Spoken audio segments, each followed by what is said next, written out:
Hey, folks, we're live. How's everybody doing today? I got Eric here with me. Say hi, Eric. This is Eric Maith. Hi, Eric. So, can everybody hear both of us? Let me know that you can hear both of us well. Say more, Eric. More Eric. Sorry, I'll Okay, stop doing that eventually. eventually. So, Eventually. we have two people live on mic in the studio. However, one is in New York and the other one's in North Carolina. And what I have today to do is let's see, this little pile of coins right here. I'm going to go through all of these and kind of check them out and see if I need to send them into NGC for grading.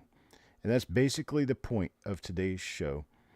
I'm just going to be looking through things and I'm going to be spot grading, spot checking coins before I put them in a tube to send them to NGC. What's up, Eric? So we've got we got Paula here. Hey, Paula.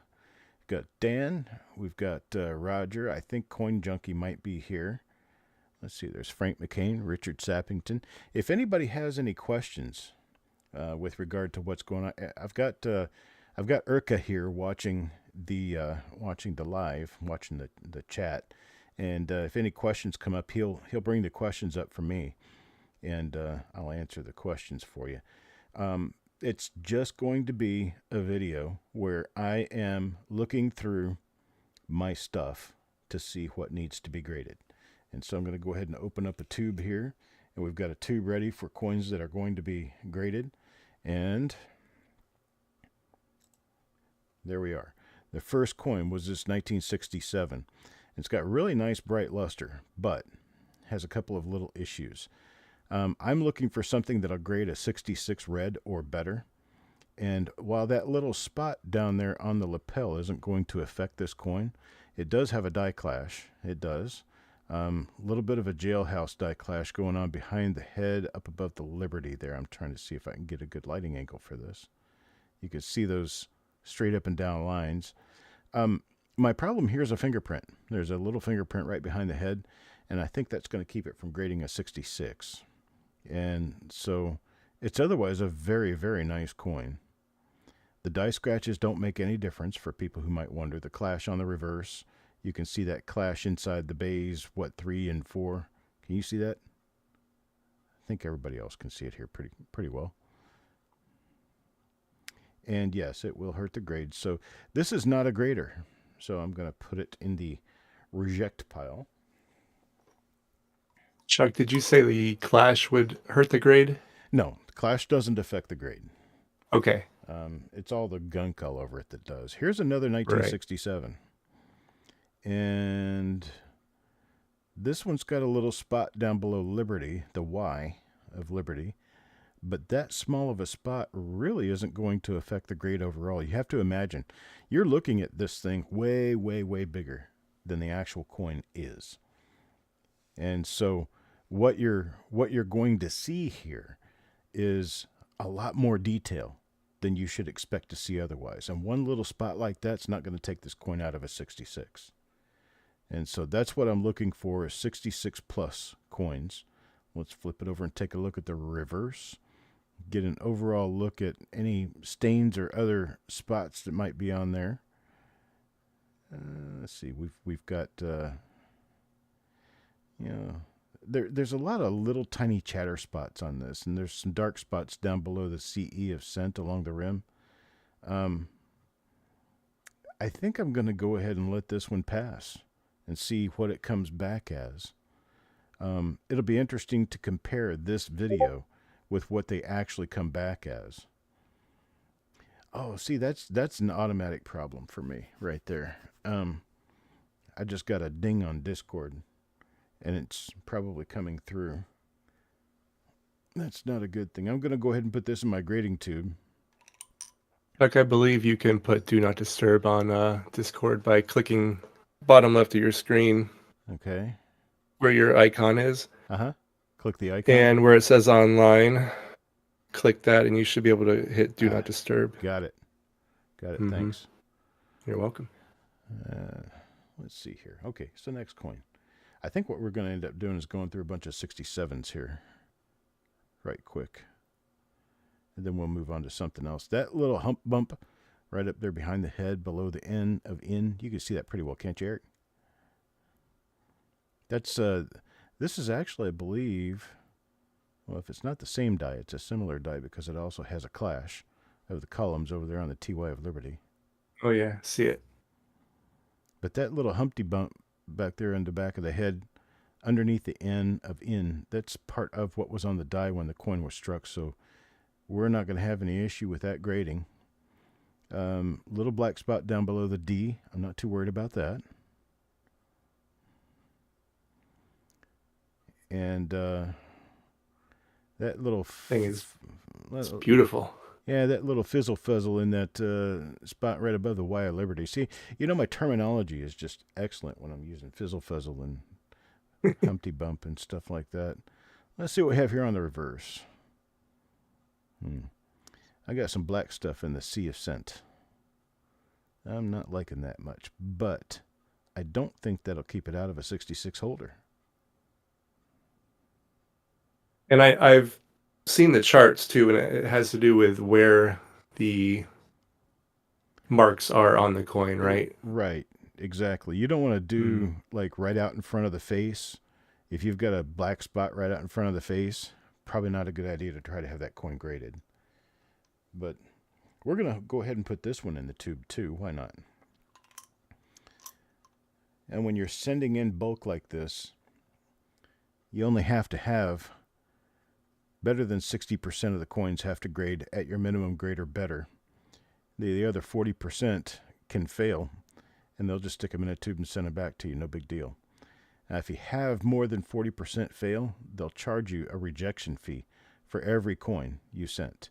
So you got to be really careful not to go past that point. Really nice look at that clash there. It's showing up quite a bit better on this coin, which tells me it's probably a different die. But what do you mean exactly, Chuck? You have a minimum that you're going for? Like right. I've never submitted anything, Okay, so I'm coming from that perspective. These are going to go to NGC. And when they go to NGC, I'm looking for a minimum grade. Anything below the minimum grade. So say that they say this is a 65 red, they'll put it in the tube and send it back to me. They won't grade it. So they'll only grade coins that are my minimum or higher. It has to be a 66 or higher, and they'll grade it. You can't do a 67 as a minimum. 66 is the highest minimum grade you can request. Got it. And so anything less than that 66 will be returned. And if your returns are less than 40% of the overall grade pool that you're giving them, then you don't get charged for it. If it's more than 40%, you get charged for them. I think it's $1.50 a coin. Okay. I got two black spots on this side. I've got one just above the memorial roof, down kind of below the E of E pluribus unum. And then the other one is right above the N of 1. And I don't think either one of those, the one above the N of 1 is going to measurably affect the grade to the extent that it probably won't go 8. It could still get a 7.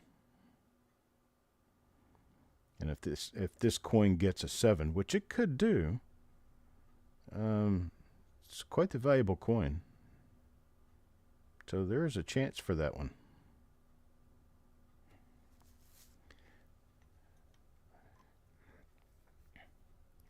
Oh, Mark, you've been putting together a jailhouse set. That's pretty cool. I have never actually done that. I've never even started that, so I have no idea how hard it is, but I assume it's probably pretty hard. If you send in 100 coins, that's the minimum required number of coins you have to send in to grade. So you have to send in at least 100 coins. So if I send in 125, I'm good. If I send in 101, I'm good. You only pay for grading on the coins that will actually meet your minimum grade. So if only half of them meet the minimum grade, I'll pay for that. And then the other ones will be returned to me. But if I have more than a 40% failure rate, I will pay for a rejection fee for the coins that were sent back. That's for wasting their time. This one will probably get a 66. Probably no chance at anything higher. It's got that little flex spot above the L, and it's got that nice little gash right there below the T of trust. And he's looking straight at it, which makes it a lot more difficult to grade really high. It's got beautiful luster, almost no marks on the coin at all. But anything above a 66 is probably going to be a no-go on this one.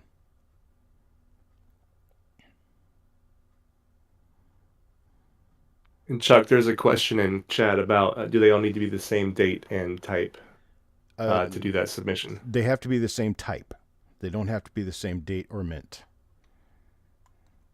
So I will go so far as to only send wheat cents in a submission or only send memorials in a submission, although I don't think that's even required.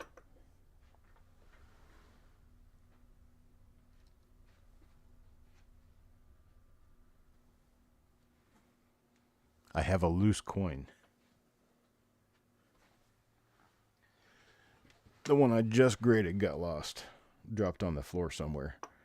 But And is there? Oh, sorry. I have a carpeted floor, so it doesn't matter too much. I'm just wondering, is there do you have a preference of who to send what to? What company? I only send stuff to NGC, although I'm considering the possibility of sending stuff to PCGS at some point. Mm-hmm. PCGS is a little more expensive, and they're a little more stringent about what you can send in, and they're a little tighter on grading, which sometimes that's just ridiculous how tight they are. Okay, so this one has a few little problems. The first, but it's a beautiful coin, but the little problems are that the lapel has a dark spot, there's a gash on the shoulder, there is a dark spot right out in front of the eyes, or that might be a dent. It's actually a little dent in the coin. There's a dark spot on the rim right at 3 o'clock, just above the date. But with all of that, you've still got a very highly lustrous coin with very, very few marks on it. So I'm still thinking at least a 6 on this one. Little gash in the lower field and a black spot above what that would be column number 10.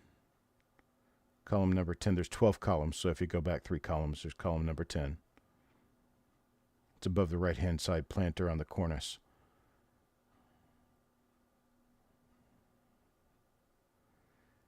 I think I'm setting this one in. Why not? You set things up.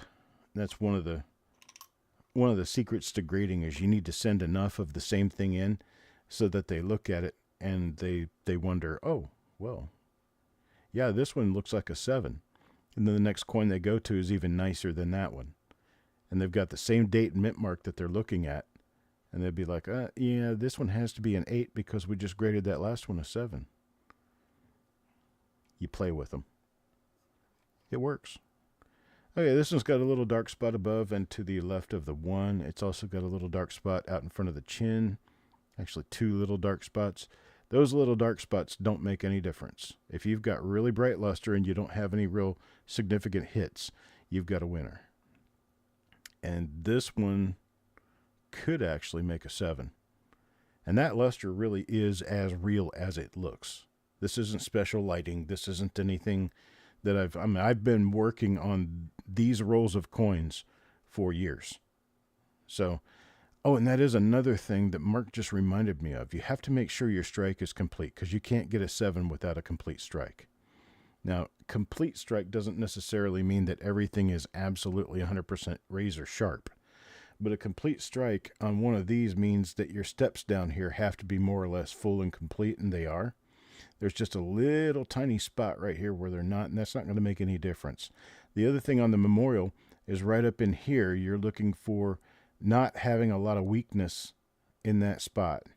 And that, this one's fine. This one's got a pretty good, rather complete strike. It's got a spot down below the U, but on the reverse, it doesn't matter as much as it would on the obverse. This one has a shot at 7. Oh, wait a minute. No. Can we see what I'm talking about? Urka? Something stopped me dead in my tracks there. Can you pick it up? I'm looking.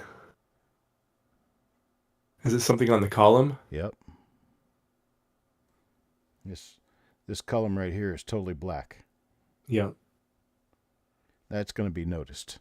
That's going to be a big notice. And so, yeah, that's not going to get it. Well, the spot in front of the U isn't going to make that much of a difference. Not when you're talking about a 6, but that column being black like that, it's got a mark on it. That will make a difference. Just take a pencil eraser after it, right? Yeah. That was a joke, right? Oh, yeah, definitely. Just want to make sure. I also think the tip of my 6 might be dark. No, it's not. It's just how I was looking at it. I might send this one in. I'm going to put this in a maybe pile. I have to get these all back out and separate them by date and mint marks so that I can put them properly on the submission form. This one's not going in. And it's got a heavy gash above the 9. Even though it's got beautiful bright luster, it can't go in for that. Just for that. These are not SMS coins. That's a struck through right there above the initials. But I can't send the coin in because of the big mark above the 19 there. That's going to kill this one. Unfortunately.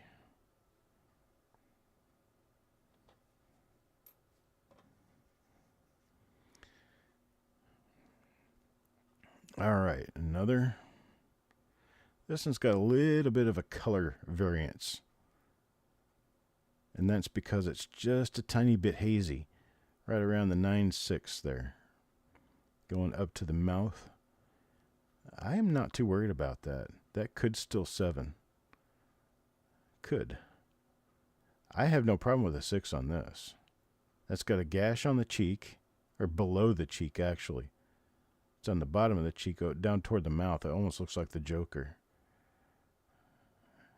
And I think I'll go ahead and send this in. I'm getting a little picky. And I don't think they're going to be quite that picky on it. This has got the dark around the edge. Right around the rim. All the way around. There's just a little tiny bit of darkness. That's a little bit of toning starting up. And the little gash below the steps. There's actually kind of 2 of them there. I'm not going to be too worried about that. I think I'm going to go ahead and send this one in too because it's just a beautiful coin. I mean, this came out of a roll, people. You imagine the look on my eyes when I saw that. It's like, wow, really? This is You cool. said something the other day, Chuck, that actually was like an aha moment to me. You said the mint doesn't make coins to look pretty. Correct. You know, they're just pumping these things out. They're making pocket change. That's Right. how they treat it, and that's how they consider it. They're not making collectible coins. Right. Would you look at this?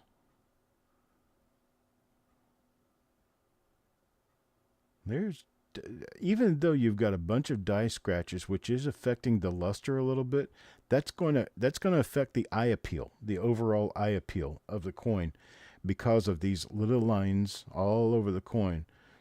But the luster is going to bring this one through. That should go 7. On that side, anyway. There are 2 sides to every coin, 3 sides actually, including the edge. I think this is a 7. That's a clear 7 to me. That's pretty. Yeah, I think this one's going in too. Is that the top grade on a 67? Is 7? You know what? I actually do not know. I'm going to look it up here real quick to see where we are. I use PCGS CoinFacts to get an idea. Mm-hmm. I'm going to bring up 67 in red and see see what kind of numbers I'm looking at on this, because you really don't want to over affect yourself to the extent that if you're going to send in coins and get a 6 and a 6 is only worth $7, you might want to rethink it, because Right. you're going to pay a lot more than that to grade it. Let's see. On red. Come on. Everything's a little slow on the internet today. Let's see. Eric is asking if those are they from the Dalton rolls from a few years back? No, these particularly aren't. These came out of, I believe, one of the Megrigan Sons concrete tubes.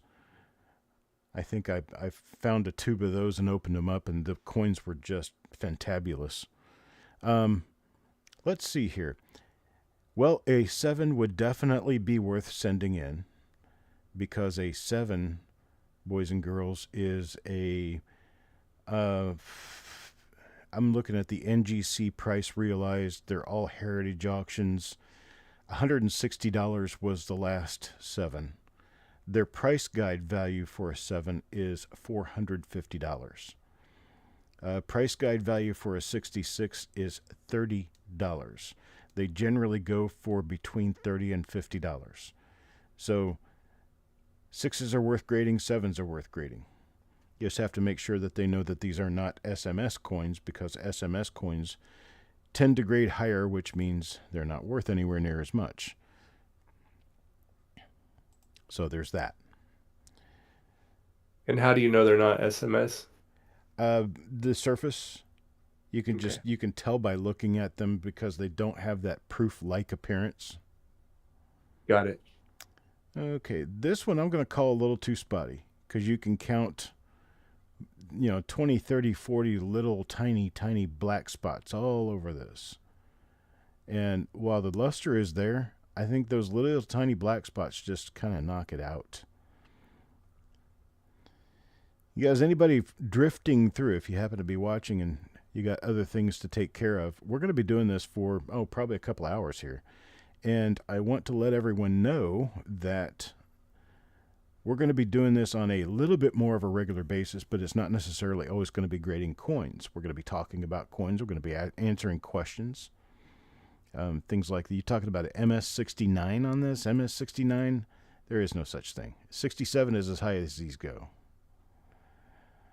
I don't think they've ever graded a 68. And a 65 is a $7 coin, which you're paying more than that just in the grading fee. So this one we're not sending in. It's got too many little problems. So that is a reject, and a reject goes on my little stack. Where does it go? Oh, there it is. My reject tube. Okay. Dimebag Coins is asking, what is an SMS? SMS Special Mint Set. They made special mint sets from 1965 to 1967. And SMS coins have a different appearance. They have a different shine. Hang on just a second. Let me go grab one.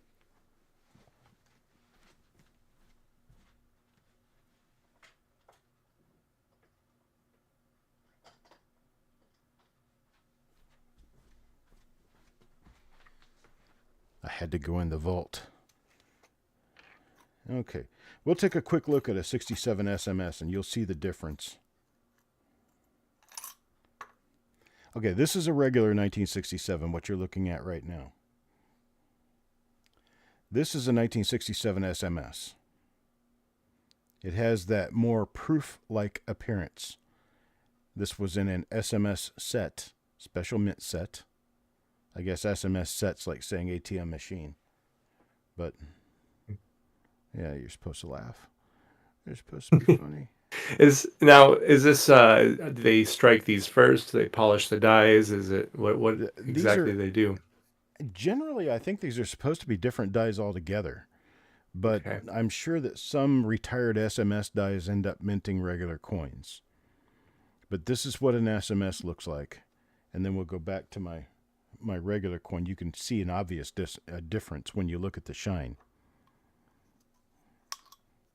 So this is a non-SMS, which does have more value when you grade them because the non-SMSs were made for circulation. They were made to be pocket change. So when you can grade them really high, they're of course going to be a little more valuable. We've got a rim cud down there below the vest and the lapel, down around 5 o'clock. We have a little spot next to the W of we. We have a little tiny gash way over out in front of the nose. And dude, that's all. A little flatness up there above trust on the rim, but that's not really going to make much difference. I think we have a pretty easy 67 obverse. Let's looky here. We got some issues at the E in 1. Number of issues around the edge and rim, all the way around the top half of the design. You got a dark column 3.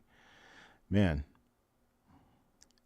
this is one of those things where, like with a lot of times, you'll get a perfect obverse and get a really messed up reverse. Or you'll get one that doesn't look so great on the obverse and it will be a perfect reverse. And it's just unfortunate. What about the slight misalignment there? The slight misalignment. Yeah. Any effect? No, it doesn't really affect anything. Okay. That's actually kind of just a pretty normal thing with coins from the 60s. In fact, this is, let's see, it's out to the right on that side and it's out to the left on the other side. So yeah, it is misaligned. It is a slightly weak strike. I just like that obverse way too much. It's really pretty. It's a nice one. A slight clip above of.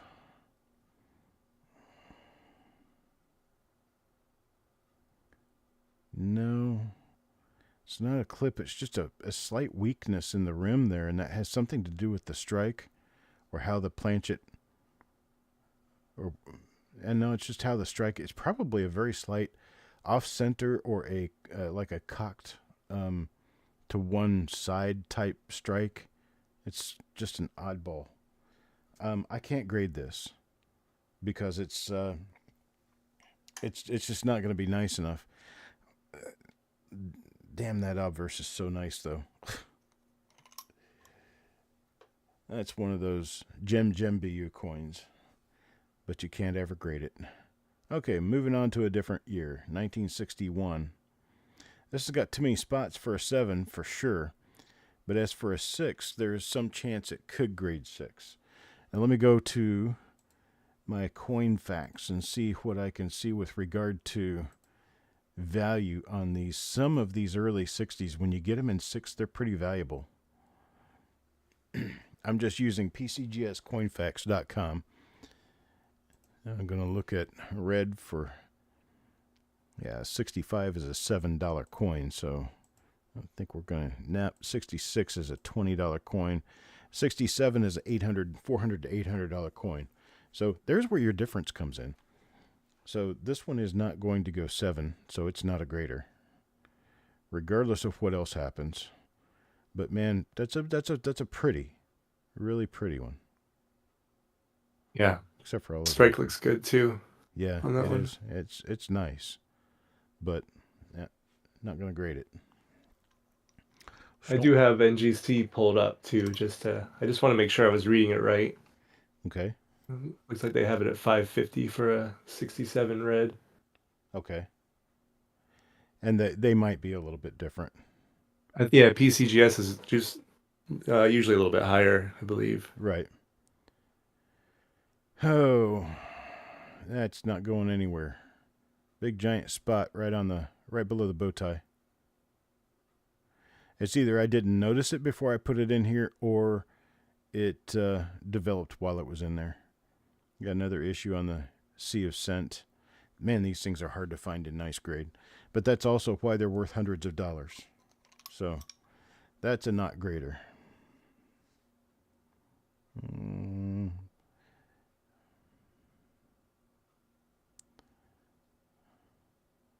that one could be a 6. It's got a lot of marks on it, though. Just little ones, but it's got a lot of them. There's some conversation in the chat about grading companies ever tried to grade each side of the coin. And then Stephen Dallas said back in the beginning, both were graded. I don't know if that's. Yeah, back in the beginning, they would grade the obverse and the reverse. So this particular coin would probably be a 65, 66. So yeah, 65 obverse, 66 reverse. And that's how NX graded. Oh, Back when they did the photo verification grading, they basically they had a little form that they would print out that went with the coin. Then they would take a photograph, the obverse and reverse of the coin. It would be a black and white photo. And then they would put the coin in a flip, staple the photo to the form, and send you the form with the photo and the coin for your $5 or whatever you paid to do it. And that was a graded coin. And this was before the days of PCGS and NGC and slabbing. And they were really, really hard on grading. I mean, this would probably be a 64, 65. So, yeah, we can't send this one in because it's not going to get a 67. That's a faux show. So, let's check. Oh, 68S. Well, that one's pretty nice. We got a little fluff going on above the ER. We've got a very light surface. Okay, so let's talk about the difference between a surface scratch and a hit or a scrape. If you look at this, as I tilt it up and down, you can see that there's shadows and there's little things inside that mark above the ER. And you can see that it dents into the coin. Okay, so that is actually a scrape or a mar. Now that little thing above the 6, you can't see any shadows on that. That's just light color. And that is a very, very light surface scratch on the coin. Surface scratches generally don't make any difference in the grade. Generally. This particular coin's got a gash on the cheek, or on the jawline. It's also got a gash on the cheek.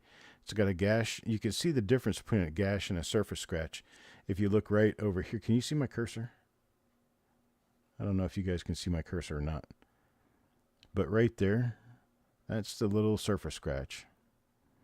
And then this up here, cannot see my it. cursor. I can see it through Discord, but Well, maybe. Okay. Let's try a different way. Let's try the little arrow. The little arrow. This guy right here, that is a small surface scrape. That's a little surface scratch. This up here is indented into the coin. So that's actually a gash. It's actually a gash on the coin. Yeah, you got a little bit of chatter on the cheek up here. You've got a gash right there on the jaw. Otherwise, pretty nice looking coin. That little disturbance, I feel a disturbance in the force above the ER on this one. That was so nerdy. now you mentioned, Chuck, that it doesn't make a difference, a surface scratch like that, but at a higher grade, right? When you're going for a 70, that's Oh, if you were going, yeah, you're never going to get a 70 on a circulating coin. It's pretty much, okay. I mean, 69 is about as high as you'll ever see. Let me get to the red. 66 is a $10, $12 coin. A 67 is $100 to $150. Now, see, here's where it really makes a difference. You go to 67 plus, you go from $100 to $150 up to $3,000. Just adding a plus to your grade. So Wow. Here's where you really make the difference. This one is a 6 coin, and so it's just at best it's a 6.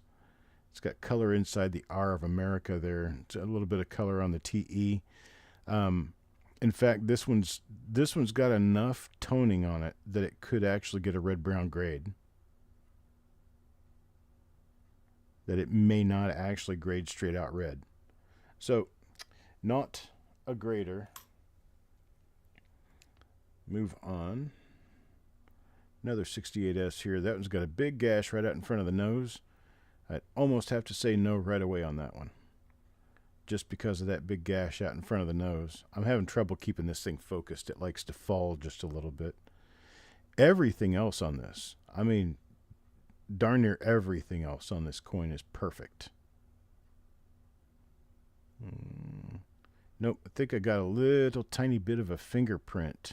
Yeah, that's a little bit of a fingerprint over there under Liberty. If I tilt it up this way, you can see it. That's going to affect the grade. So, yeah, no, not darn near perfect, but it is a 66. It's an easy 66 coin.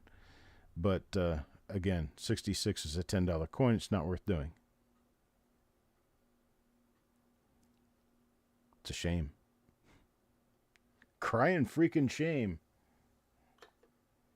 Probably better than anyone I have, but well, these will end up being available on the website as Gem BU coins, because there's no doubt that these are Gem BU. Mm-hmm. And they'll be available for $1 or so. Yeah. Maybe some make it into the game or something. Yeah, this one's got a little print below the T on Trust. You can see that there.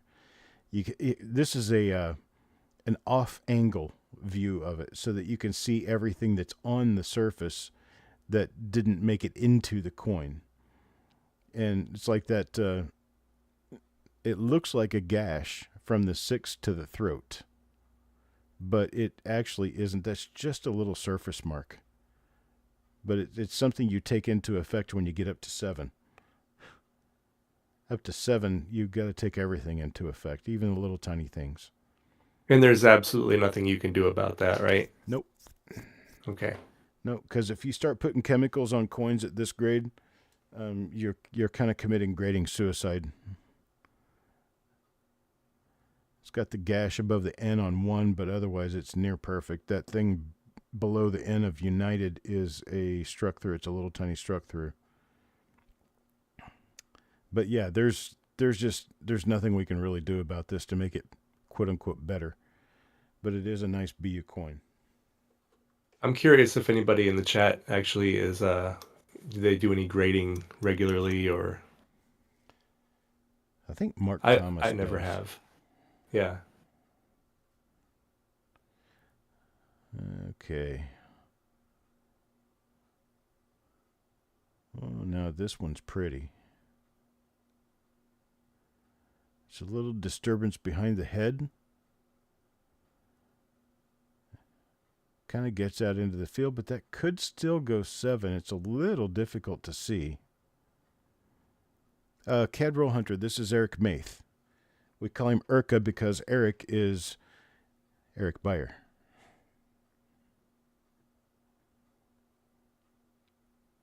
So he just hasn't changed his name to Urka yet. Is that what I should do? Yeah. I don't want to confuse anybody. Change your name to Urka Maith on YouTube. Okay. That way I can call you Urka. I can change your name to Urka. It's nice to meet you too. Okay.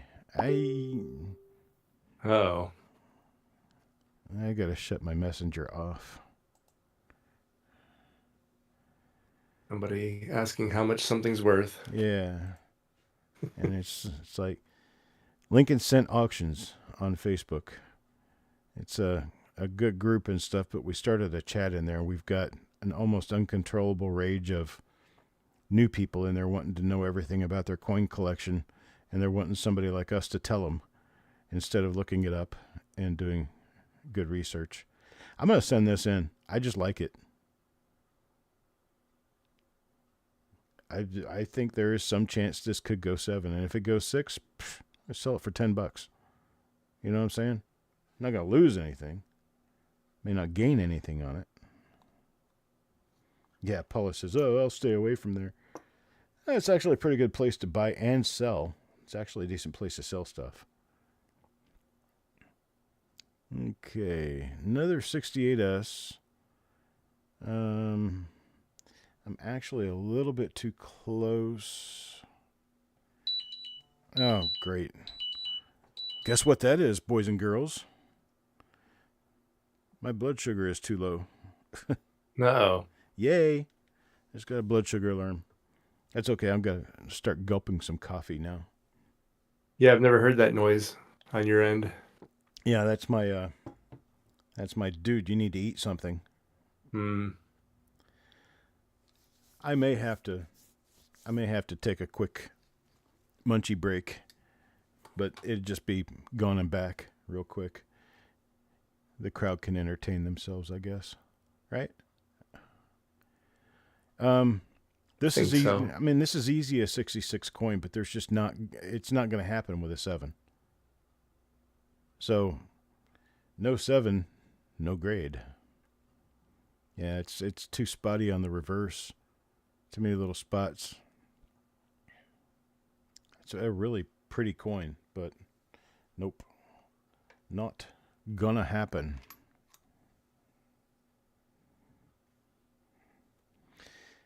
Yeah, Frank, I know candy is bad, but there becomes a point where you have to do something to keep your blood sugar from crashing. And I'm diabetic, and my blood sugar will crash, and we don't want that to happen. That's a nice 6. Very, very bright luster. But that mark above the eye, I don't know. Yeah, I just don't know. I'm drinking coffee with agave nectar in it, so I make coffee and keep it around me. Candy is Actually, dandy, really liquor is quicker. enjoying reading the chat to see what everybody's saying about every coin now. It's, Yeah, you know, yeah. I'm making that's sure it's this is what I wanted. I wanted to come on here and have everybody's input and kind of have you guys see what I see. This is a 66. It's pretty simple. That's a 66, and it is not going to go 7, and it is not going to go in my submission. looks like just a little accent mark over the I. It's Liberty. Yeah, liberty. Probably pull that off. We live in a country of liberty. I see this one is electric bright. That's something you can't see quite so well. I mean, you can see it, but you can't see it quite as well as I can just looking at the coin. And the little tiny fleck marks all around on this may not keep this out of a 7 because it's so bright.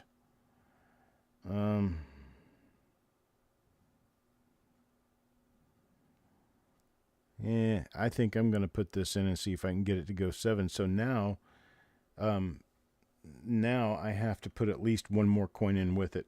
That's a 68S to set it up. It's kind of a That's a necessity. good tactic right there. What was that? I like that tactic. Yeah. Okay, this one can go with it. This one's got, that's not a fingerprint. That's just a, I don't know what exactly it is. So you guys can't see my, oh, I know why. Because it would have to be in my Dynolight because I'm using the Dynolight, not the microscope. Okay, that makes sense. I wonder what it Or would you look might like just trying to use need the to click in the microscope. window. Sorry. Click in the window? Yeah, if you click in the active window, they might be able to see it then. No, you still can't see it. Oh, Or can you? wait. Frank is saying he can see it, or can he? Maybe he's talking about something else. Yeah, I think you guys have caught up to my, because I'm watching on YouTube to see, and I'm not seeing it. So yeah, we'll just keep moving. That stuff I forget above, about the delay. yeah, right. Yeah. That stuff between Liberty and End, that is just a little bit of that soap sud scum, and they don't really count against that because it's not really into the coin. So the only thing that I've really got that's like really against this coin is that gash right there on the back, just above the shoulder. It's bright as daylight right now. You can see it real easy. I don't like that, but I don't I also don't think it's really going to be noticed, especially since the cheek and jaw are so clean. What do we have here? Oh man. Okay. Bye bye coin. Three big black spots are going to keep that out of a 7 for sure. That's a real bummer. What were we talking about? 74? RPM 74? Or are we talking about. Yeah, RPM 9974. 1960D RPM 99 and RPM 74 are the same die. Good gravy. We got a little mark above, right on the shoulder. Oh man, this one's got to go. Let's look at the reverse before I say that. Wow. Oh, nice. That's pretty. Little issue next to the left base right on the rim. That's just a little color issue. It's nothing more than that. Yeah, this really looks like a 7 to me. It's got a little gash on the steps. Not too concerned about that.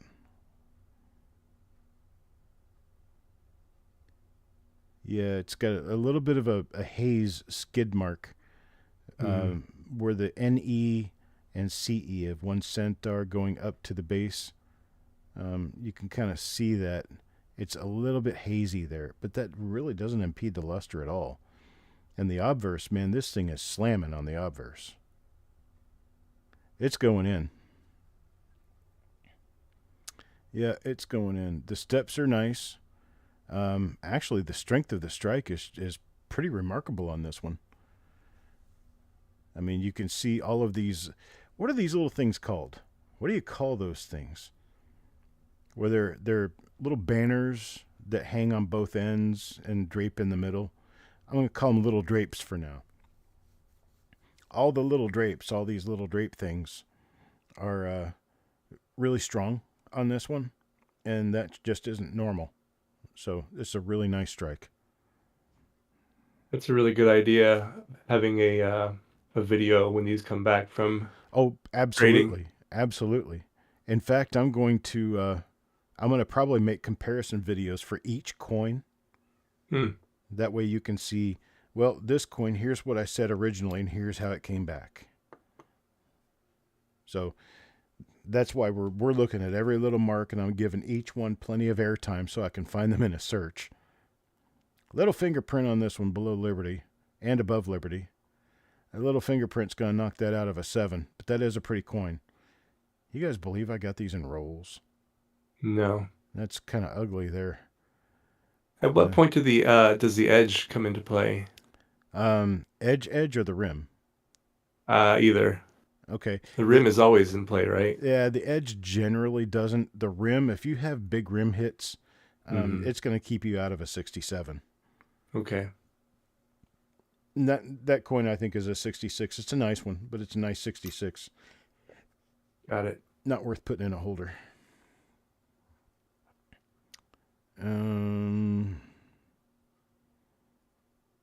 Shines almost like a proof, eh? Real Yeah. pretty. That's beautiful. Oh, yeah, pretty. Let's see here. I can see a few thingies here and there that I don't really like, but overall, it's a nice coin. Yeah. I've been looking at circulated change for 2 days, so these have all been really nice. Yeah. It's a little bit different. A little bit different. Okay, this is pretty. It's got some dark below the E of 1. It's got a little bit of a issue on the T of cent, but it is not ineligible for grading. That's nice. I like this. This one, it will at least act as a good setup coin for the others. It's probably a 6 because of all the little tiny bits of chatter on it, but yeah, I don't mind getting a 6 here and there on these.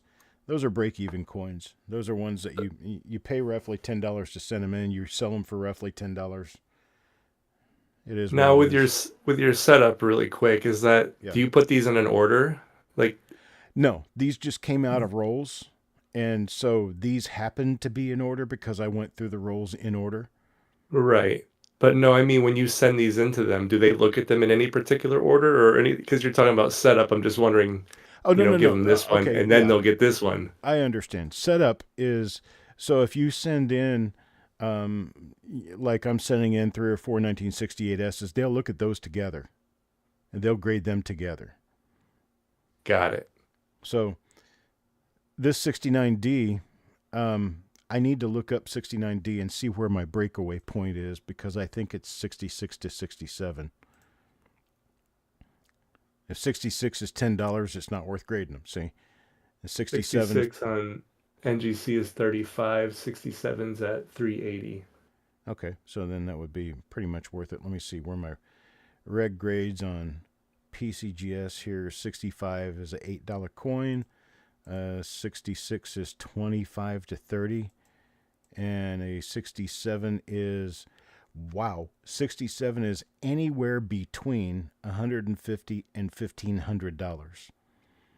The somebody must have really been chasing this one down because it was $1,490 at auction, and their price guide shows it at $325.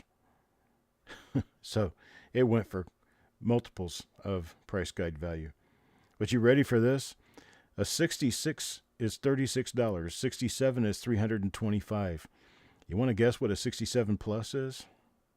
Highest graded, highest known, $8,000 Wow. on a 7 plus. Well, this one's definitely not a 7 plus. It's probably not even a 7, but I'm going to call it a 6 for sure. No hits, no marks. The only thing I've got is just little tiny bits of carbon. Paula brought up a really great point, the difference in the hub Oh, yeah. From the from 68 to 68 to 69 69. is a Yeah. huge, huge difference. They had to redesign it 1969. You notice that the lettering is actually farther away from the rim than it would be on a 68. It's also a flatter design. They the master die had worn out so much in 1968. They'd been using it for years that they decided to go with a re-engraving. And so they redid the design to look more like the original 1909 and employed that in 1969. And that's why if you grab a 68 and a 69 and look at them together, they're going to look completely different from one another. That's kind of cool. Let's see what we have here. Oh my. Okay, you've got weakness in the steps, which could make a big difference. Yeah, see, this is a weaker strike. But man, the coin's almost perfect otherwise. Yeah, But it is. that's a weaker strike. All right, Paula, appreciate you being here. Thanks and have a great evening, a great weekend. Heck, whatever. I'm going to send this in anyway. If nothing else, it makes a good setup for what would be a 67 if I do have one. A 6 is still worth grading, so that may not get a 6, though. Generally, weaker strikes like that are limited to 65. All right, here's a 1975D. You'll notice some of these. That's why I keep having to look these up. I can't memorize them.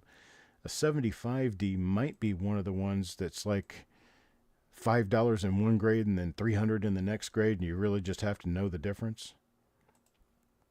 Let's see, 75D. We could actually have you doing this part. I'm looking it up through NGC. Through NGC, and okay. All right. 66 is 20. 67 is 195. Yeah, and that's on a 75D. Yes, sir. 75D in red. In red. And yep.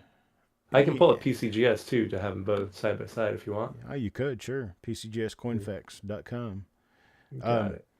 I think this one's just got a little bit too much chatter on it, but it is a 66. I'm pretty sure this is a 66. Let's take a look at the reverse. That could get a 66 pretty easy. The problem though is how many $20 coins do I want? I'll go ahead and grade this one. We'll see. That 69D was the only one I had in this role that I know Start of. your whatnot career. Right, for sure. All right, let's see what the next one's a 75D as well, and it looks pretty clean. Oh my God. Wow. Do they come better? Wow. 75s? Probably not. Not much. Oh, wow. Yeah, there was a lot of minor chatter on that. But this one, oh, wow. Let's look at the reverse. We've got one little mark. We've got some pretty heavy die scratches on this. But again, die scratches are not supposed to affect grade. But they will take away a little bit from eye appeal if you're missing detail because of them. Oh, wow.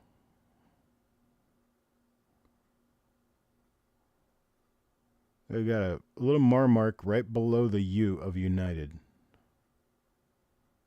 Little tiny bit of a fingerprint around the T of scent. Hmm. Man, this one's going in. This one's going in. If that gets a 7, that'll make an entire submission right there.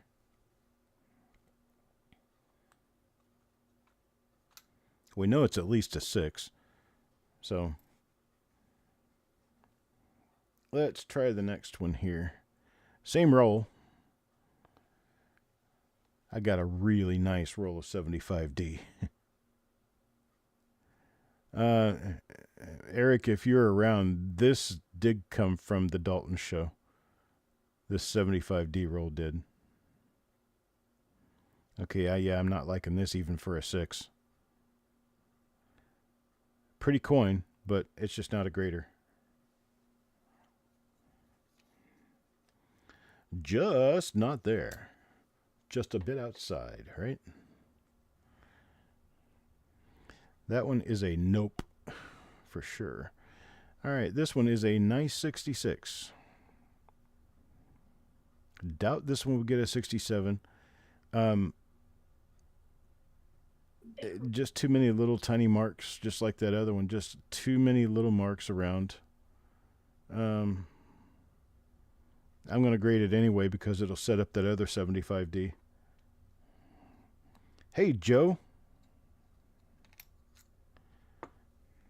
And it gave me a mental in high school filling out the scantrons for tests, and like every answer was a C, and that you started feeling weird, and one of them had to be a B or a D. All right.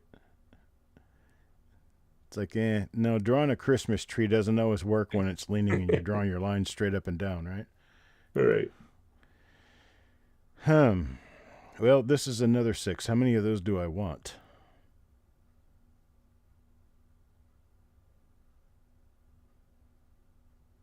I think I'm leaving this one out.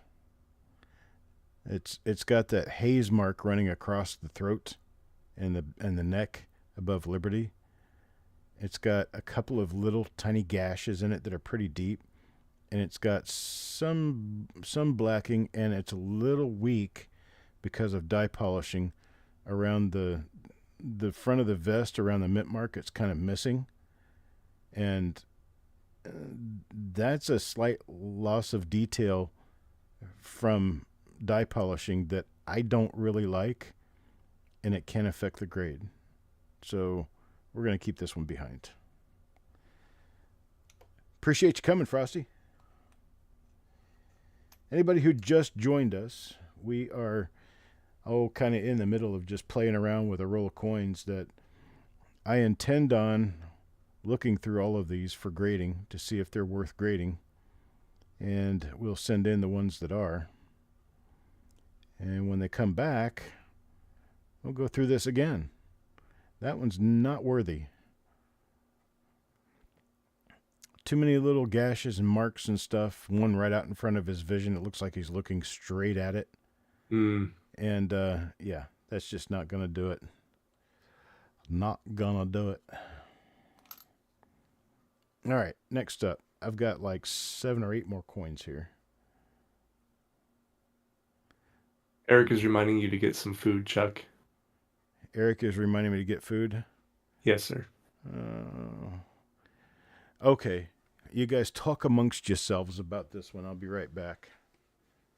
Good call, Eric.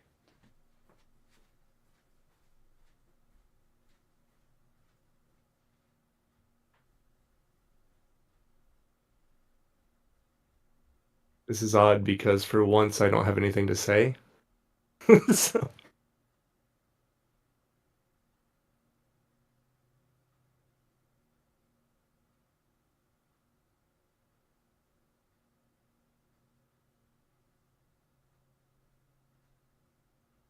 this is great though. I have no idea. I've never got into grading because I have to know something inside and out before I'm doing any of that. So this is great.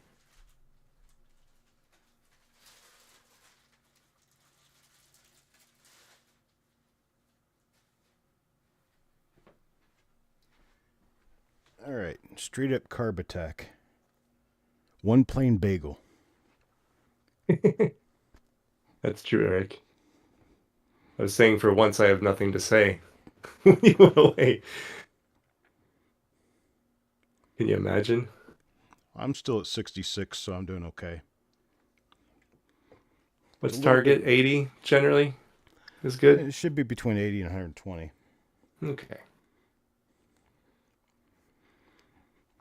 Annex has its purpose. Unfortunately, trying to figure out what a high grade coin is, Annex is not the best place to go because Hmm. they're a little hard on coins. They are. Mm-hmm. Really. I didn't know that. Some reason I would always associate them with like the El Cheapo sort of way to go. Well, I mean they are less expensive, but Okay. where it comes to coins like this, they'll slap a 64 on this and send it Oh. back to you and make you really wonder why they did that. Huh. It's like gaslighting Yeah, pretty the much. coins. Yeah, they try to make you think you're not worthy. I worked for a place like that. Great. But when it comes to die varieties, they're good. Okay. A lot better than NGC and PCGS. Um, I'm sending this one into. I'm not really loving. I'm not really jiving very much the idea that it's a die issue below the statue, below the steps in the field. That can look like damage, but it isn't. I'm gonna send this one. This has got a dot right above the C and right above the N and right above the cornice. Actually, right above the roof below the U of unum, the first U. But I like it. It's got a dot next to the T. Some chatter on the shoulder. It's at least a 6. So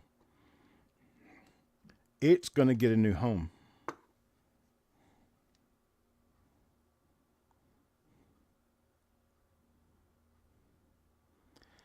Yep, exactly, Steve. Old school annex. They graded too low on a lot of stuff. You could buy there was a time where you could buy the little soapbox holders all day long and get higher grades from PCGS or NGC. Okay, this one's not going anywhere. Beautiful obverse, but the reverse's got that fingerprint mark next to the S in pluribus. This one's not going anywhere. Staying home. It's a pretty You can coin. clearly see his head too on the reverse. Yeah, The clash. That was pretty neat. right. Mm-hmm. All right. Now we have 7 coins left in this roll. And then I'll do one more roll and we'll call it a day and do this another day. Does everybody like this? Is this something that you guys want to see a little more often? Something like this. I enjoy doing this because I have to do this work anyway. It's a little bit slower like this than it would be just doing it by myself, but hey, at least there's some possibility that somebody else might be able to learn something from looking at this. This is a nice 6. It's not really a 7. It doesn't have any big marks, no gashes, no damage. Well, okay, I take that back. Column 8. One, two, three, four, five, six, seven, eight. Column 8. The one that's below the M of unum. Has a big hit right in the middle of it. Unanimous, yes. So, people enjoying this. Good deal. I'm having fun with it. Yeah, me too. So, Thanks for having me. absolutely, man. I may bring, who knows, man. We might just do this on a regular basis and bring different people in. You're like my Ed McMahon, only you're more knowledgeable. Yes. That's right.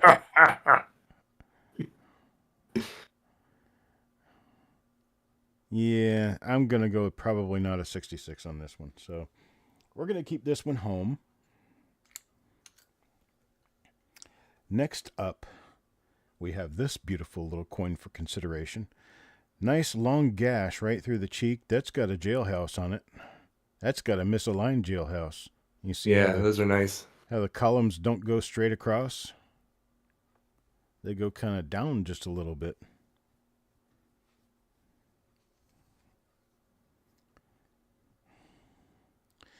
I like this one for a 6. Let's see the reverse. Not for a 6. Not anyway. That gash is totally distracting. It's not necessarily that you have a gash.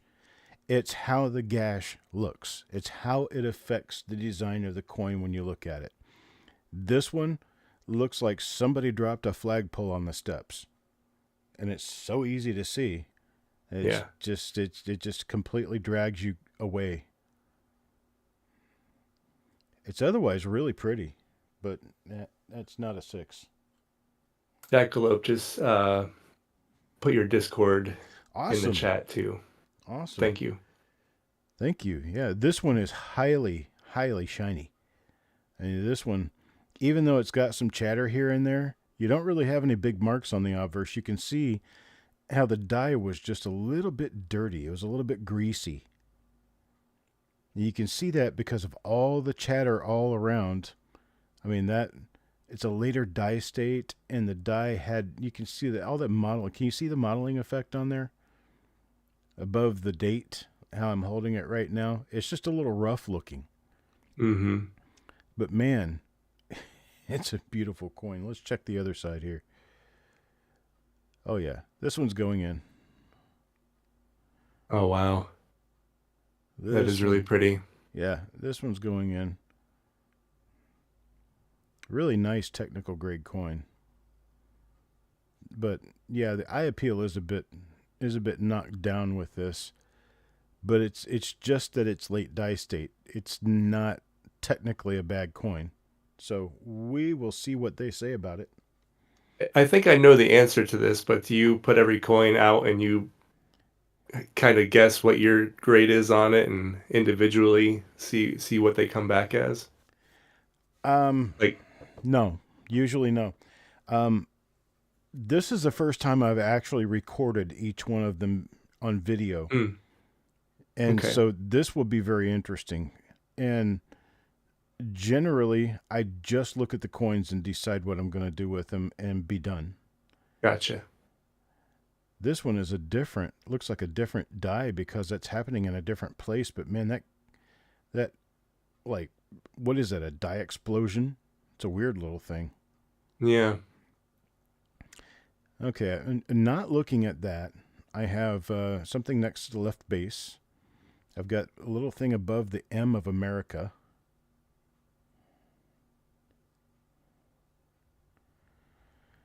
I've got a droopy thing next to the D of God. That's just color, though. That's not impeding. It's just color. It's a little stain. I think I'm sending this one in. Why not? It's a nice one. I spent more money on a drink at a bar, so no doubt. We'll see what happens. All right.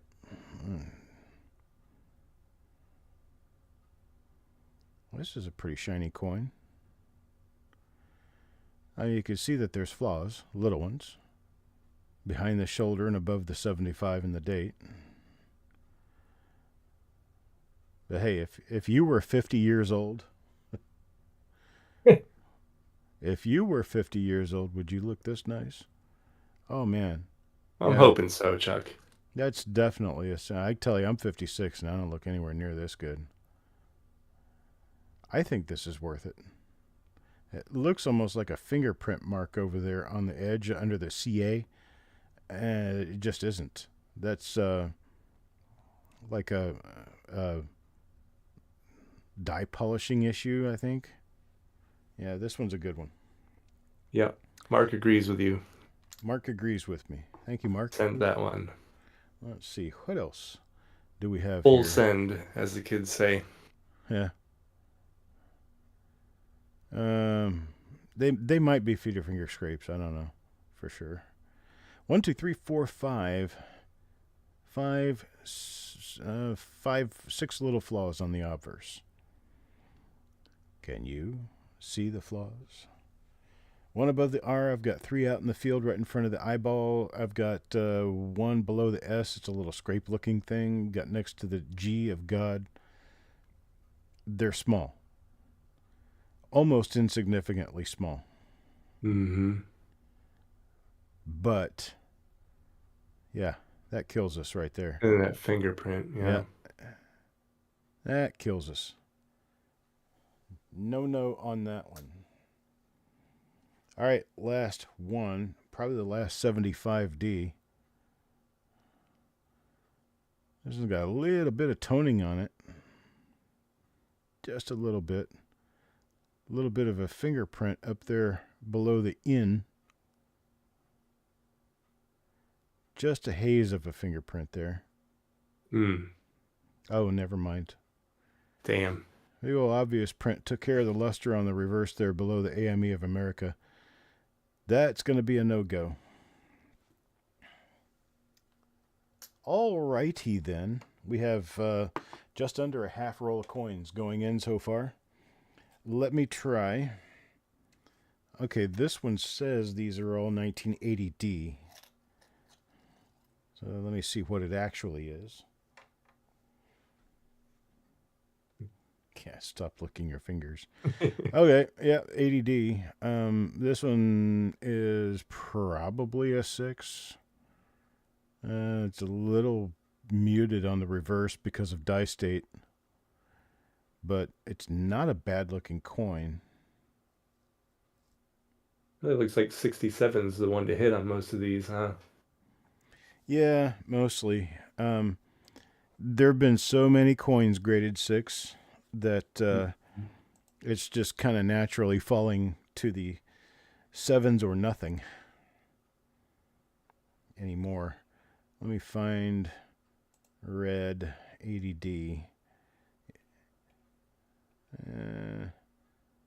Well, a 6 is a $30 coin, $25. Right. A 7 is a $100 coin.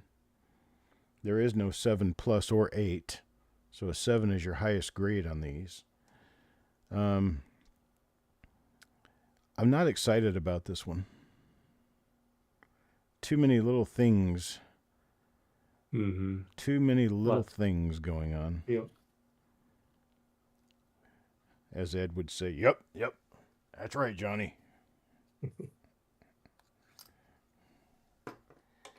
Next. Oh. Of course, I think I'd be drinking whiskey, too, if I was him, right? Right. You'd sound like you had been anyway. All right, I think we have a winner here. Let's look at the reverse. Oh, that reverse is nice and clean. This one's going home. This one's going into a new holder. What does everybody else say about it? Let's see. Mark says send. That's all he says. Yep. Send. Oh, I like it. All right. Unanimous. I like it. Now you have to. Right? Now I have to. Hey, if it's not a 7, it's a 6, and either one are worth more than what I'm paying for it, so. True. Okay. That one's got really pretty luster, and it's a really pretty coin overall if you just discount the fact that it's got 3 black spots. And couple of other little spots. Oh, there's another one down there on the bottom of the vest. Boy, if the reverse is perfect, Hmm. yeah, they say, simultaneously. Column 2 has a hit. Yeah. You know, it's a no for a 7, but I'm still thinking this could go 6, and 6 is still $30. And it's giving you a 65 red here. 65? Mm-hmm. No, it's better than a 5, I think. We'll see. We'll see how At that what pops out. at what point do they put a plus or whatever on it? Like, That's for eye appeal. So if you've got okay, that's an eye appeal thing. yeah, if you've got Okay, extra nice eye appeal, they'll put a plus on it. got it. Okay. That's a definite no. Um yeah, the reason for this one is the eye and liberty and all the little soap stains on the shoulder. Mm-hmm. They're just they're too detracting. That's too bad right there. A little fingerprint below the memorial. A minus for eye appeal. But that's a nice little coin there for a 1980D. You guys get your 1980D rolls and go through them and see. Oh boy, That's nice. yeah, that's a 7 right there, boys and girls.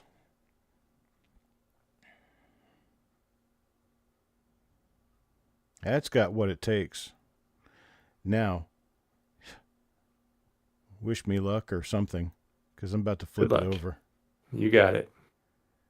Oh, that's got a little gash on the steps. It's got a huge gash on column 4.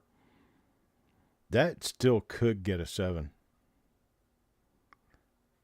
Just because of the luster and the overall cleanliness of this coin. 1980s don't come like this.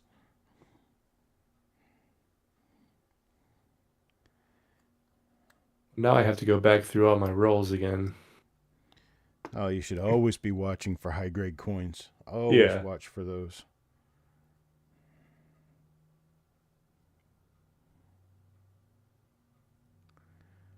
That's another real pretty one. This one's actually got just a little bit of color starting on it.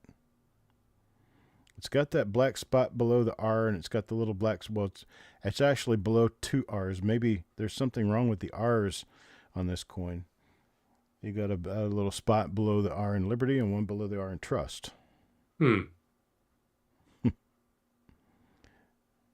But yeah, oh man, yeah, What is definitely, Ant trying to spell here? definitely not exergue. Exer. I have no idea. I don't know. Okay, just checking. Yeah, yeah, this is definitely a nope. That sucks too because that's nice. Mm-hmm. That's a pretty coin, but it's definitely a nope. Question: at any part of the grading coin, do they grade the obverse and reverse separately and then combine the score? No, they don't. They look at both sides and issue a grade for the coin. Okay, this is probably going to be a no. Just a bunch of little stuff going on here. And let's look at the reverse. That's too bad. If the obverse were this clean, it would be worth it. But because the obverse isn't cleaner, no, this is far higher than a 62 Ant. This one's a 65. Start a grading pool. Everybody guesses what they think it is and see who guesses them all right. Perhaps I could do that in a fashion that I actually clip the video and show you the video of the original coin. Like this one, you remember this one? What do you think this one grades? Mm-hmm. And then we actually show the grade it came out with. This Could is be late. fun. This is late die state, but it's got a. That's a big die chip break on column 8 there, or column 9. I'm sorry. That's pretty cool. Is that But going to affect the grade, the chip? no, Okay. stuff like that won't. A hit will, obviously, a chip won't. Yes, hits will, chips won't. That dark spot on the lapel will affect this one the most. Hmm. But we're gonna give it a shot. Why not? Right? That's 2 drinks I might have wasted.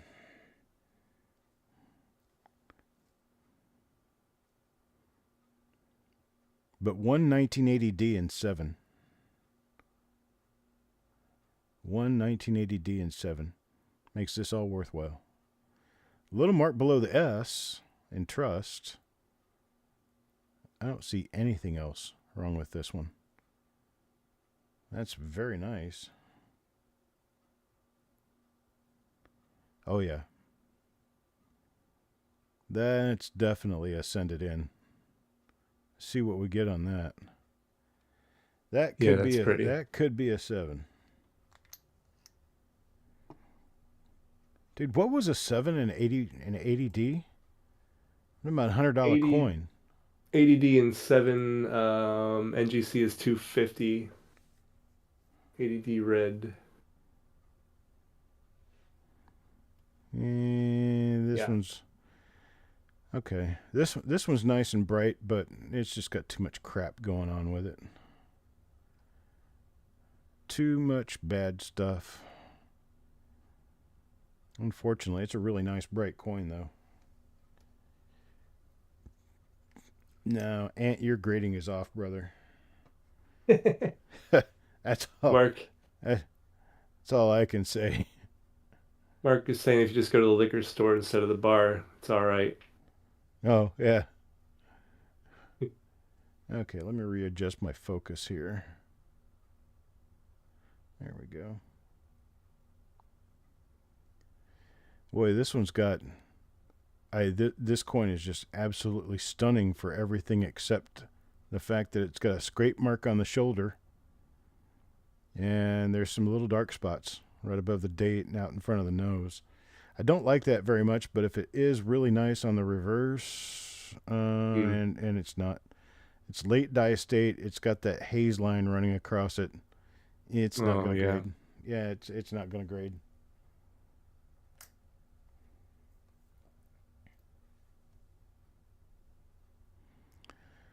Let's see. You know, that one's just got a few little fleck marks.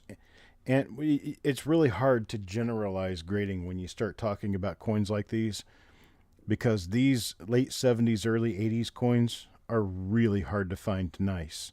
And they do take Hmm. that into account. There is a certain amount of market grading that goes on here that isn't just a technical whim. There's a lot of eye appeal that goes into this and comparison to other coins of the same date and mint. I'm sending this one in. It's got some issues, but not enough to take it out of grading for me. Doug, what are you looking at these on? What is that material underneath them? Pantyhose. Okay, It's a bean bag made with pantyhose. gotcha. This is your, okay, the And one you always use. yeah, in Got it. fact, let me do this, and then I'm gonna put this one in the tube. There's our grading coins right there so far, Nice. and this is what I'm using. It's pantyhose just tied up with rubber band, and it's got beans inside. And that way I can set the coin down and it's like a pillow, and I can tilt it just a little bit to see light and stuff. That's what I do. That's a good idea. All right, next one. Some of these coins are just fan-damn-tastic for what they are. Look at that. I mean, that is clean, clean. You can see the luster on this thing is just a little leaky. It's not quite as nice as some of these other ones, not quite as bright or flashy, but it's a pretty nice coin. The reverse has a few more issues though. I can see pretty clearly 1, 2, 3, 4 black spots pretty clearly as soon as I look at it. Even I saw those. Yeah. Um. Yeah. Still really nice, though. It'll grade. So I'll just get that grade on it and move on with life. Mark says that one's a no. Okay, here we go.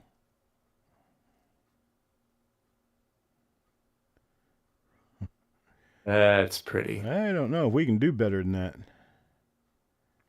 All right, reverse time. I'm too I'm on excited. reverse. I'm too excited to sit and watch. Oh man, it's got that big dark spot right on that left planter. Mm-hmm. Slightly weak strike too. Not really. On states or no? No, it's it might have a little bit of weakness, Mm-hmm. but that's a total letdown for the reverse compared to the obverse. I'm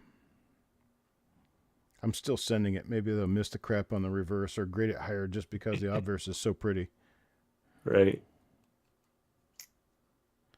Yeah, the obverse is like super grade. If Wow. if that reverse were as clean, that would be like a $2,000 or $3,000 coin. Damn. No kidding. Big old gash right on the back of the shoulder. Big old gash right on the chin. Big old gash right on the middle of the forehead. That's going to big old gash this one right out of going to NGC.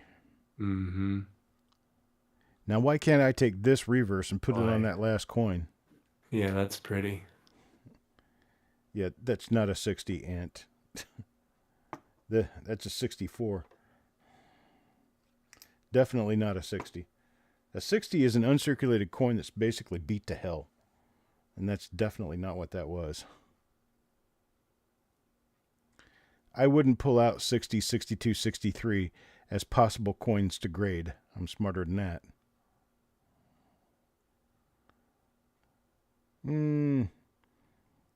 This one looks it's a little chalky in the luster department.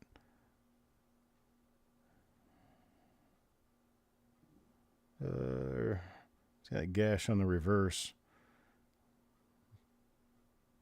Mm-hmm. Right below the building, but yeah, I'm sending this one in. It's a nice coin. 63 red. Just make sure you let me know, Ant, when you get a grading service. Remind me not to use it. You're way too hard on grading. Yeah, you're really off.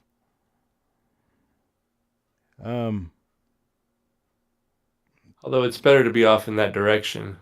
Well, Probably. probably.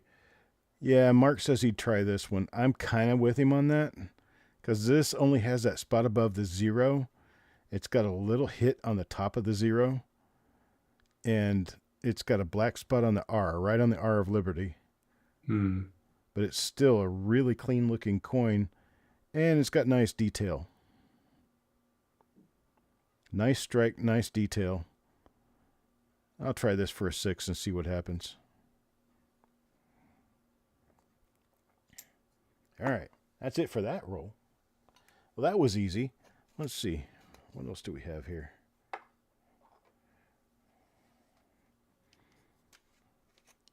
What's this roll?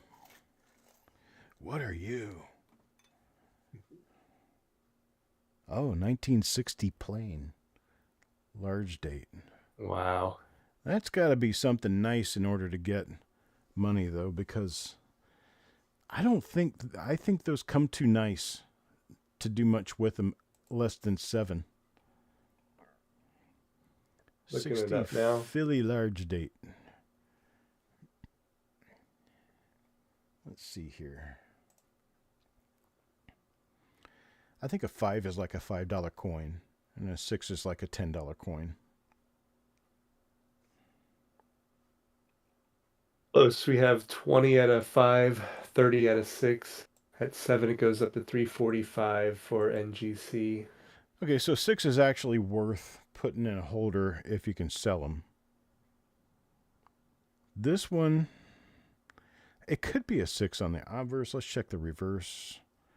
These generally come pretty nice.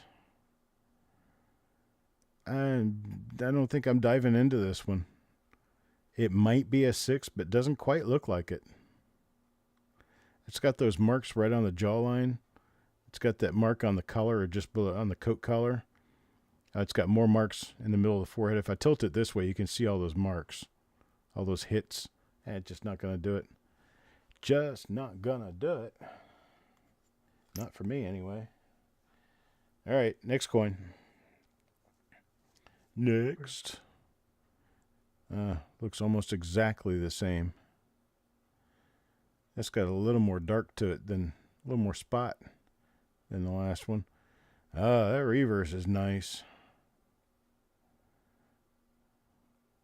You know, it'd be nice to have a website that could bring up all the prices comparison. You know what I mean? Yeah. Of the different I'm ones. not sending this one in. It's just not quite nice enough. Never mind. I'm going to send it in. I might get a 6. It is a nice coin. I like it. But, oh, that one's got a spot right on the cheek. You see where it's been slid across the table or something. That will no grade. That will not grade as uncirculated. Well, it will grade as uncirculated, but not anywhere near 6. So exactly, Eric. That's Expedia of unfortunate. coin prices. If only we knew a coder.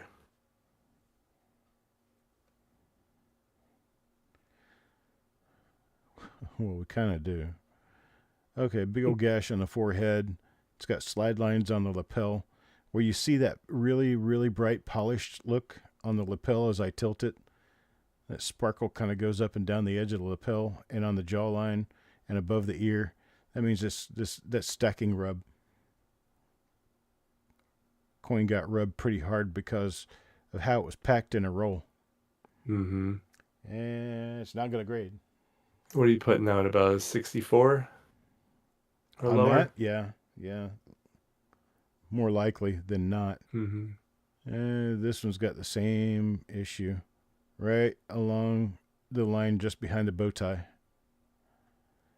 It's a nice looking coin otherwise. Oh, I mean, it looks like a 6 until you start getting really involved.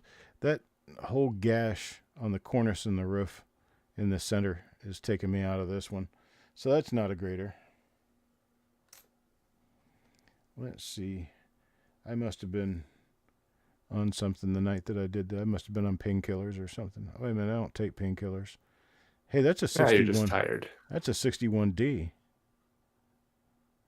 That is a grader if... Yeah, that's a grader. It's a little weak in the center. And on the steps, it's a little weak. But, yeah, there is not enough wrong with this one. The weak center doesn't necessarily... That is not a 65 ant. That's not even close. That's a 6 or a 7. And so I'm going to look at 61D here and see what it does to me. Because if a 6... Man, I wasn't on it. Hold on. If a 6 will pass for being a profitable venture, I'll do it. 6 at 35 on NGC. That 67 would be really nice at a 1250. Yeah, it would. But, yeah, that ain't quite going to happen. I'll go ahead and grade this. See if it comes with a 6. I think it will. Living on the edge. That's right, man. I'm pretty sure that'll 6. It's a little weak in the center, but ain't going to kill it. Not for a 6. A 7 it would. You're not getting a 7 with that. I don't mind, Ant. Ant's asking if we mind if he grades along with us. Absolutely not. Do it up. A few dark spots on the coat. A couple of little tiny spots above the date. A couple below Liberty. Overall, it's a pretty decent looking coin. That could very well get a 6. A little too weak on the reverse, though. I'm not liking that. That's a beautiful coin until you get to the design features. Design Hmm. features are not struck up well enough. I'm actually learning a lot here, so definitely appreciate it. No worries at all. I enjoy doing this. Um, they must have been talking. Oh, there is a straight line running across the face on this one, but that's not going to affect the grade. It's too hard to see. I am curious what this would look like now under a 10x loop, you know? About like I this. need to start doing it on my own, get it under my scope, and then pull it out and Yeah, see. you definitely don't want to grade with a microscope. Um, No. Grading is something that should be done more or less naked eye, or with a Mm-hmm. 10 power or less loop, generally a 5 or a 7. But Okay. a show like this where I'm doing this on screen, I want you to be able to see all the details. See, that's another thing is a lot of times this kind of stuff would be skipped.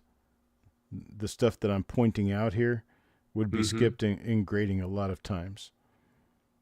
I'm not really liking that shine spot on the lapel for this one. I'm really kind of close on this because a 6 is a decent graded coin. Um, I got 6 plus on some 1960Ds one time, and those turned out doing really well. Oh, holy shit. I didn't say that. Wow, it wasn't me that swore. Right? All You right. you weren't the first I one. win. Yay, you win. Oh. It's a little struck through on the shoulder. I'm not sure that's going to really count for much anything. Not on this. This coin's just too clean to say no. Yeah, I like that one. Yeah. This is definitely a grader. This one could get a 7. It's it, it may not be clean enough on the steps though. Mm. I'm gonna grade it anyway. We're gonna see. We're gonna see how this turns out. Right here. On the Copper Coins channel. Right? Alright. I can already tell you no on this one before I get it focused. Mm-hmm. I got too much crap going on. It's pretty, but It is pretty. at that level of magnification, um, they're going to be able to see all the little pickle marks on this. That is not a 61 ant. This one is I would go an easy 65 on it, but it's not going to do 6. Definite no on a 6. Even in the really tough, even at PCGS, that's at least a 4. But it is not a money coin. So we are not going to send it in.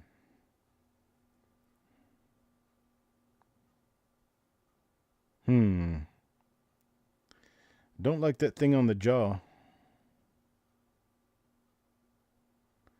That hit on the jaw makes this one kind of wishy-washy.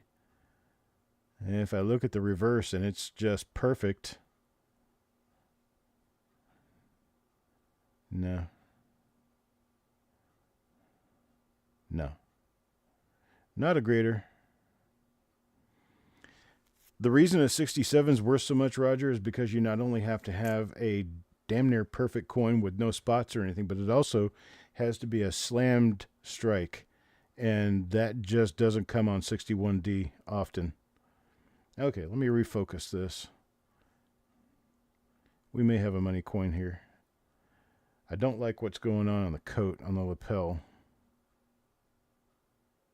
Boy, that's pretty though. Yeah, you got those little gashes just under the bow tie. Oh, and that's a big gash right there running across from the back of the bow tie toward the shoulder. Yeah. And then there's something else right on the cheek, and then there's some things underneath the cheek. Fields though, man. Yeah, the fields will probably take this one on.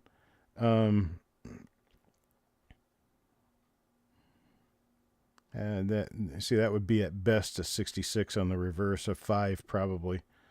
Mark's So going to no. Yeah, this one would be a 5 altogether. And 5 is not worth grading. And I Should want to remind buy I want to people. buy all of your 63. In fact, I want to buy all of your 65s because if Yeah. you send me 65s, I'm going to grade them.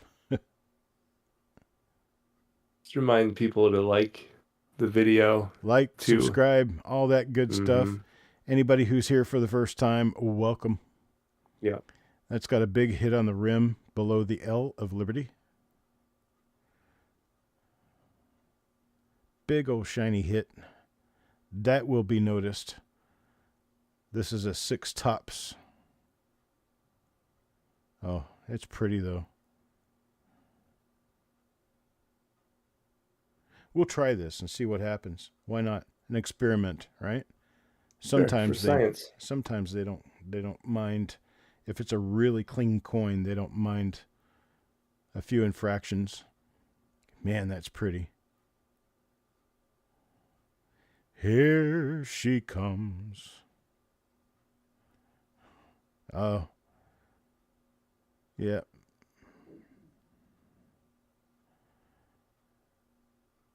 Yeah, no, this one's not going to be a grader. It's really pretty on the obverse.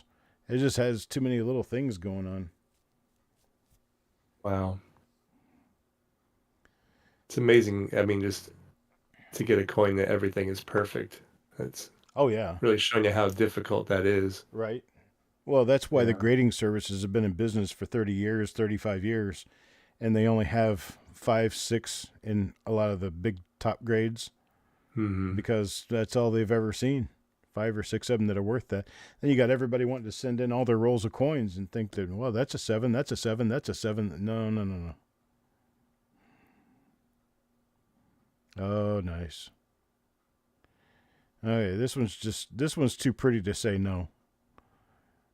She bats her eyes just right, and it's like, dude, I can't say no to this. Yeah, that's really nice. It's got that spot behind the head, but man, I'm like a 66 on this, easy. That's a sender.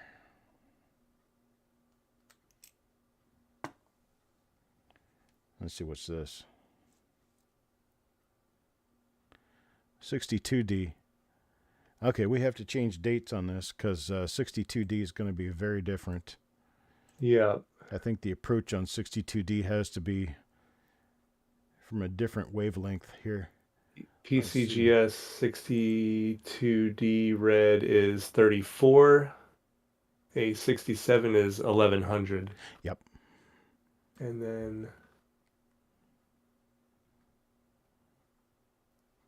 NGC is going to be a little lower. NGC, yeah, 45 and a 66. And for some reason, they have a 67 and at 775. And that reflects on That's the interesting. PCGS auction results. So this one, Hmm. yeah, This one's pretty nice. Oh, wait a minute. That's what always kills you. Ouch. Yep. Man, look at the strike on that. Holy moly.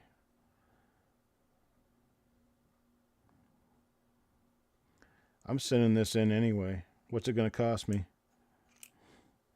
If it gets a 6, it's a good coin. If it gets it won't get a 7. I Eric would says you're getting into the bad quality years now. Oh yeah. Yeah, they're difficult. Really difficult. But you call that a bad quality coin right there? Oh I would boy. not. Yeah. That's got a black spot between the E and the R of Liberty, which won't matter much because it's not very visible.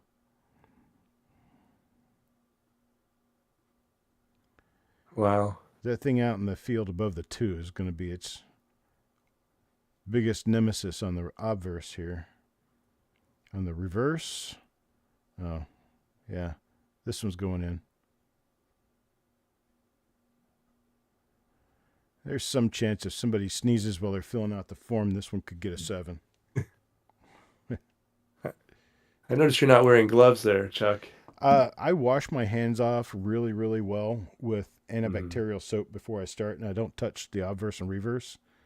So I'm pretty good at doing this. I've been doing it for a long time. So yeah, no, I don't wear gloves. One of the primary reasons why I don't wear gloves, though, is because gloves actually make coins slippery and make them difficult to hold on to. Hmm. And I've heard the argument too. You wouldn't know you had, they can get oil on them just like anything else, and then yes, you're. yeah, anything you touch with a glove is going to be the same as anything you touch with your skin. Hmm. Um, this one's a nice 5. It's too weak above the statue in the center on the cornice there for a 6. Loves get dirty. And it's just got just got too much stuff going on, too many little stains. It's a beautiful coin though, but it's not going to grade. 62D is exciting though. 62D and 63D are really hard to get high grade. Crazy Spider 999 is asking about the penny going away and what does that mean for coin roll hunters and stackers. But I don't know if you even want to touch on that on this video. But Yeah, I mean it doesn't matter. We're just talking, but hmm as for getting rid of the penny, it's not really going to make a whole lot of difference for the ones that were already minted before 2025. What's going to make more of a difference are going to be the ones that were minted in 2025 or thereafter, if they do. What it's going to mean for coin roll hunters, as long as they don't demonetize the cent, there's going to be plenty of them out there, especially considering I don't have 1 single cent less than I did when Trump made that announcement. So right. they're still going to be out there. They're still going to be available, and I highly doubt that they're going to be any less valuable than they are now or any more valuable than they are now. Is that a spot or a dent in the die? I think it is a spot. Yeah, but how noticeable is that? It says it'll just switch to nickels. Yeah, But I know you won't, Chuck.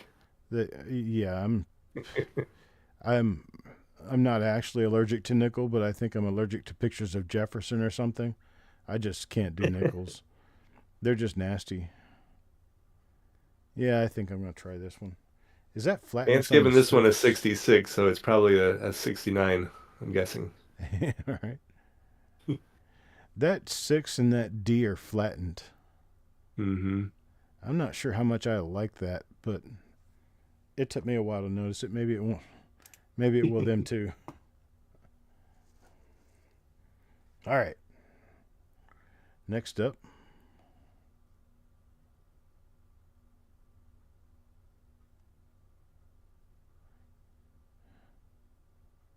Even with the hit above the L, I like this. There's a hit right on the rim. Mm. There's that thing on the R. You see that bright spot above the L? That's what I'm looking at. Probably about a 930 position. Mm-hmm. See it. Little fleck of light. It always helps to move your coin around. Just look at it different angles and stuff. You'll see stuff that you weren't able to see before. Eric says this one's a nope. I still think it's good. Let's look at the reverse. Yeah. It's not any worse on the reverse than it is on the obverse. It's pretty nice, actually. Yeah. I think these things don't come nice. You know? Right. He says it's got the luster smear in the date. That's actually a little... Yeah, I see it now.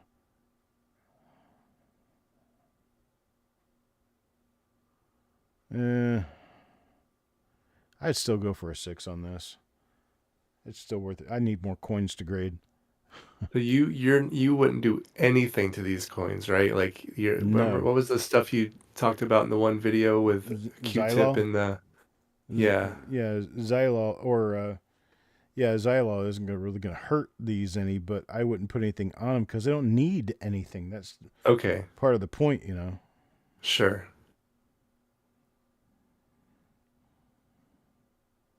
Really, really bright luster. I love the luster on this one, but Yeah. I'm not in love with that big. It looks like a struck through an indention in the throat area. It's on the bottom of the jaw. I can't really tell exactly what that is. And then there's like 10 or 15 little tiny black spots all around the coin. Let's see. This could still be a 6. It's pretty. And if I have a passing percentage, even with this coin failing, if it comes back a 6, I've got something to sell on eBay. Look, where can people get coins like this? I did experience just time. Dude, Yeah, this is years of pulling stuff sure. out. Like shows or get Yeah, lucky on eBay sort of thing, or right. You find this mm, kind of stuff at shows once in a while. okay. Not generally, but once in a while. This came out of a tube. I remember this one coming out. This a whole roll of 1970s large date that were just really pretty. Um, let us switch to 70s large date and see what happens. Buy it all, Eric says. Let's see what happens. What did he Yep. say? Buy it all and it happens. Yeah. Right, exactly. Buy everything you can find. Now you see, in their 67 plus red, they've got nearly as many flaws as I've got on this coin. And they're Hmm. 67 plus red. So, yeah. Wow. Um, let's see. In red, a 66 is, $20 to $40. $34 price guide, and 67 it's $275. 7 plus is where it goes to $2,000. Okay, so let's see what we have here. Oh, wow. Those small date prices. Wow.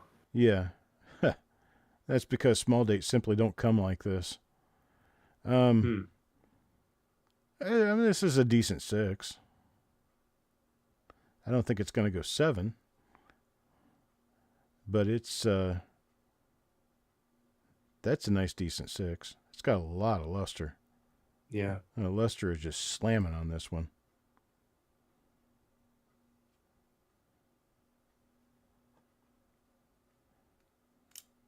That one's going in. Last coin in this roll. I think it's a 70s. Yeah, it is. Little dark spot behind the head. I wouldn't take that out by itself, but it's got 2 gashes in the jaw. Hmm. That little mark behind the head really isn't going to affect it as much as the 2 little gashes in the jaw will. Boy. Ooh, it's going in. It's going in. You gotta try it. You never know. Sometimes it makes a difference. Sometimes you just get coins back in a body bag. But it really depends on what they felt like that day, you know? You have any thoughts on AI grading at all, Chuck? Yeah, AI grading is something that likely can't happen. Okay. Um, AI doesn't have an opinion. And since AI Hmm. doesn't have an opinion, it can't grade eye appeal. If you can't grade eye appeal, you can't grade. Big old gash in the jaw, a All mark right. out in front. I like the coin, but not enough. Man, Mark agrees with you. God, look at that. Oh, wow. She's sexy. Yeah. I like Eric's lingo. I'm reading in chat. Tasty is a Tasty. great word. It's got a tasty reverse. Oops. That was my phone. Oops. Yeah. Regardless of what one side could grade, if the other one doesn't, it's not worth it. Now, see this one. Now, this guy is Hmm. beautiful. A few little dots here and there. Let's see. 59D. That's bright as they come right there. That's beautiful. All right, before I turn it over, I'm going to change to the 59D. What does 59D show you on PCGS and 6 and 7 red? On PCGS, I have NGC pulled up first, and they are 66 is a 2750, 67 is 135, Okay. and I am working on PCGS. Their website takes longer to come out because they got so much information in it. Yeah. Um, NGC 66 has been going more like, yeah, these are all 2014, but they went for $15 to $20. 67s are 100 to 200. This isn't a 67.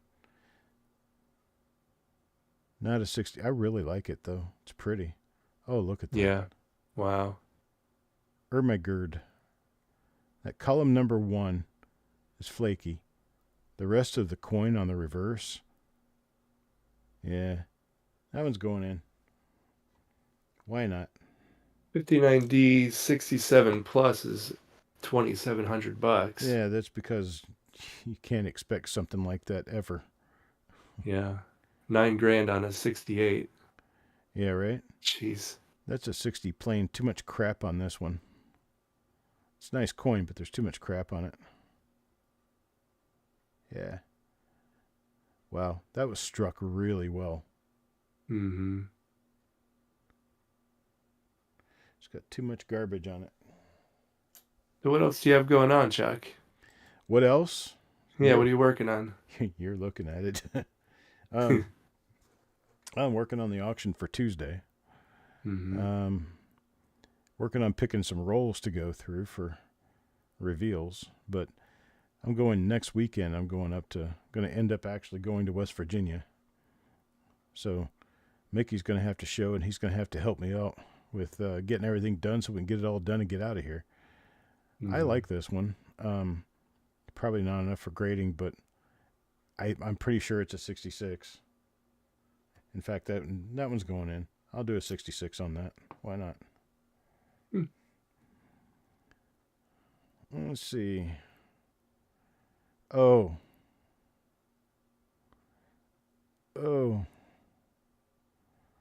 I think I just peed a little. that little I'll mark. spit my water out. Maybe that's what it was.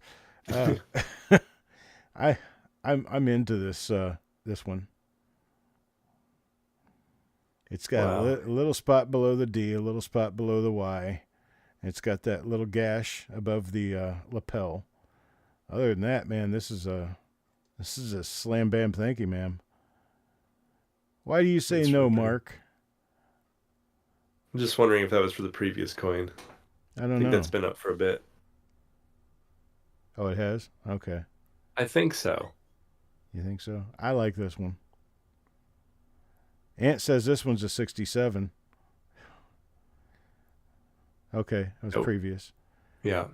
Yeah, Ant says 67 on this. I don't necessarily disagree. Yeah, this one's definitely worth it.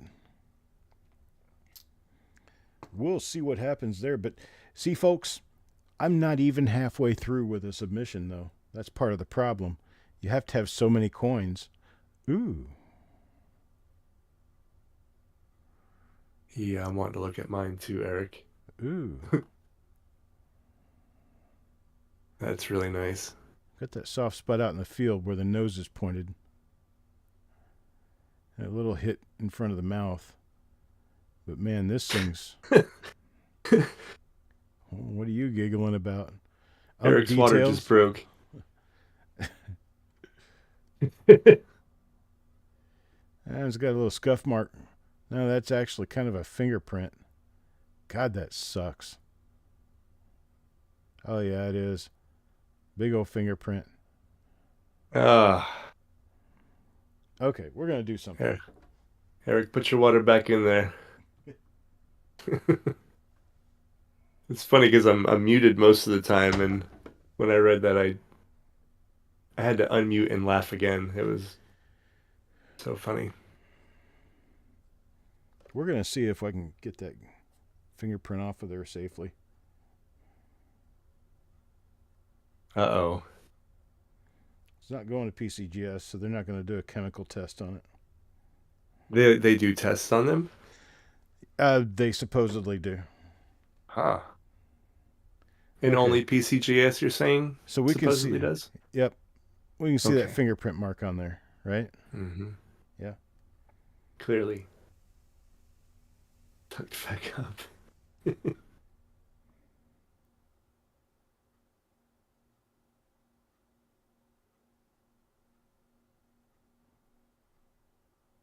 It's still there, but it's not nearly as strong.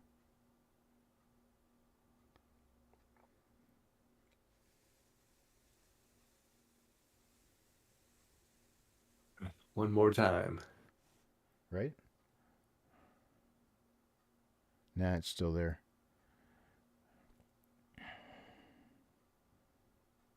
Is that like physical change to the surface of the metal, No. like a chemical reaction No. sometimes, or? No. It's just taking the bludgeoning off. The spots and crap on the just on the surface. It's oils that it's removing. I see. James Valley asks, what are you using? Naphthol.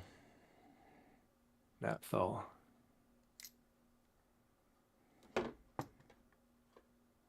Brand name Naphthol. What's that? I'm reading Wire brush and some mustard and dish soap. Yeah. That'll work. Every time. All right, this one's got a spot on the bottom of the B. Or is it? No, that's a hit. That's better, actually. Better a hit than a spot. I like hits better than spots because spots are actually a change in the surface. Hits are just a dent in the surface. So if you're changing the surface with something, what are you changing it with? What kind of chemical? What kind of dirt, grime, spot? What is it? But if you just got a dent in a coin, that's nothing. That's just changing the shape of the surface, not the actual surface. I like this one enough. Yeah, I like this one enough. Giving me some hope on some of mine. Giving you some hope. A little bit. A little bit. I'm feeling. But now I have to go back through them. I'm feeling grading coming on. Mm-hmm. Yeah. How's this? Why not? How's that? That's a really clean surface right there, except for the little tiny flavor spots. Mm-hmm. And the stuff behind his back there by the rim. Yeah, but look at this. Wow. You got overall a relatively beautiful coin. It's got a lot of chatter on the reverse, though. I'm going to send it in anyway. Just going for it. Ant's getting closer on his grading. He's calibrated. That's right. 60D. These are the ones you always have to look for. They'll grade these on luster alone sometimes. I like this coin. It's pretty. I'm going to be sending them in as soon as I can get 100 coins together. Tumbler with steel shot. Step 12. 12-step process here. That one's actually got a little bit of toning on the reverse. Can you see the color shift? Yes. It's like almost the entire field around the letters in 1 cent they're more of a to me. Oh, come on. Really? Uh-oh. I need to eat more bagel. Yep, I'm down to 55 now. Not enough sugar in my system. All right. Forgive my full mouth, but I have to do this. You're getting the full experience, everybody in chat. That's right. I'm sitting here working for hours, so. Oh, you know what? Mark says peanut butter. Holy shit. I didn't think about that.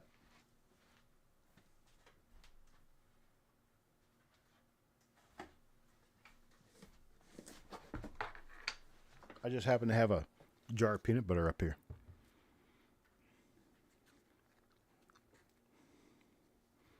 Not gonna get a whole lot Do of I it. have a YouTube channel? Well, yeah, but it's terrible and has no content. But I did start one that I did a show the other night. It was really just a lot of swearing and some coins. It was pretty fun though. Me and old Dan McCumber, Joseph, Aunt was hanging out for a while. It was a lot of fun. It sounds. Let me see here. Dan was asking me to do another live stream, so I can post something in chat. Peanut butter and coffee. That sounds pretty good, actually. My wife told me to try peanut butter on Granny Smith apples. Hmm. I'm like, no. I mean, peanut butter and apple is good, but I don't know about Granny Smith apples. I've Mm, become quite an apple snob living in New York. yeah. Oh, Well, you yeah. have to have Cosmic Crisp or nothing. Oh my God, they're the best. How'd you know? Those because really are the best. because of the highest glycemic index of any apple you can buy. Oh, they're so good. That's literally, I have a fridge full of them damn things. Well, Granny Smith are the ones that I can actually eat. Because of the sugar content. I'm gonna post in chat. What is that? CAD Roll Hunter? Is that what you say as your name? Or does that stand, what does that stand for? CAD is Canadian Oh, dollar. there I threw the coins after dark in there. I don't know when I'll ever go live or whatever, but Dan was asking if we were going to, and gotta do it before I go back to work. That was fun. Oh, IT almost joined us the other night too, but she got really nervous and shy and left. It was pretty funny.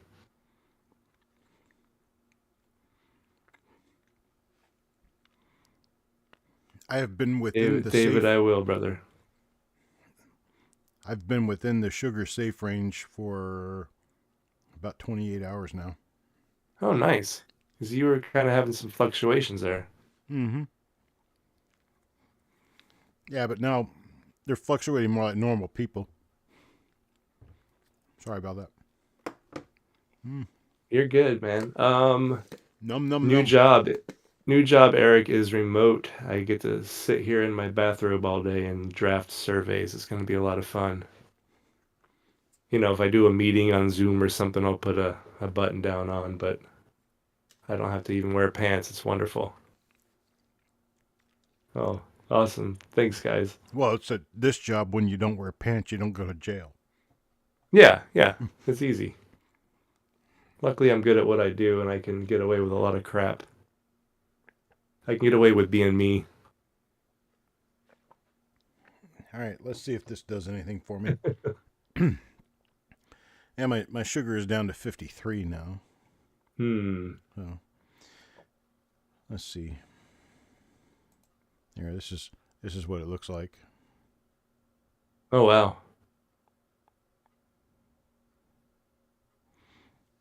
So we'll check it in another half hour.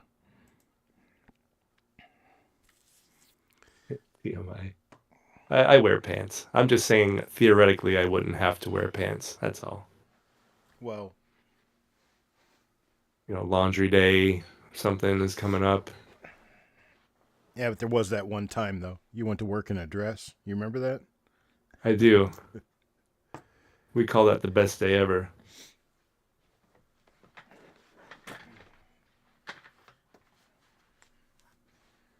Well, I'm not wearing go outside pants, but I'm wearing my cheetah pants. I like my cheetah pants. They're comfy. Or what are we I'm going to wearing do a with this one? bathrobe now, though, to be fair. We keep it really cold in the house. for the coins. I like this one enough for a 6. What do you think, Mark? Mark has been my he's been my helper, my alter ego today.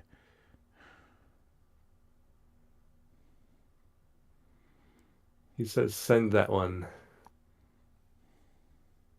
I like that one too, but I don't know much.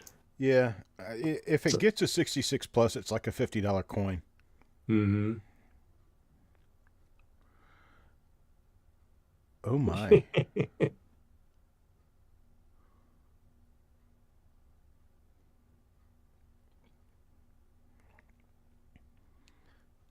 If that has a nice reverse, it might be worthwhile. Eh, it is. It's pretty nice. It doesn't have totally flat steps. See that little concavity, that little dip in the steps at the very, very bottom? That's what they look at. Yes. That's where they're looking for a soft strike.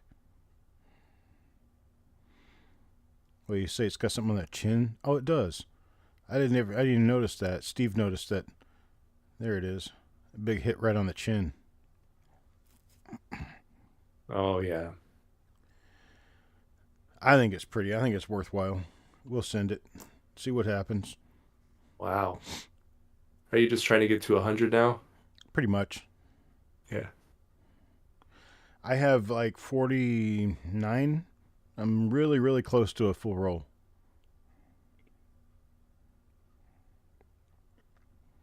But I've got 5 more rolls of coins to look at. Not today. Wow. We'll do this again real soon, like in the next few days. We'll do this again, and I'm not sure I really like that spot below the memorial on that. Yeah. I mean, it's kind of pretty otherwise, but Pretty right in your face, though. you say try this one, Mark.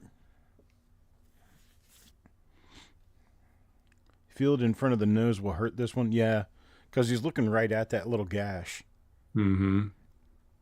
And believe it or not, that really does matter. The thing behind his head, he could have the exact same gash behind his head as he does in front of his head, and it wouldn't make as much difference. Huh. It's a psychological thing. You're looking at him, then you look at what he's looking at. Huh. Interesting. Makes Yeah, sense though. it's absolutely true. What do we have here? Oh, yeah, I think this one's kind of starting to stretch it. It's a Hmm. nice luster, but other than the luster, it's kind of an average coin. Let's see what we have over here. Yeah, we're batting too low on this one. That's a no.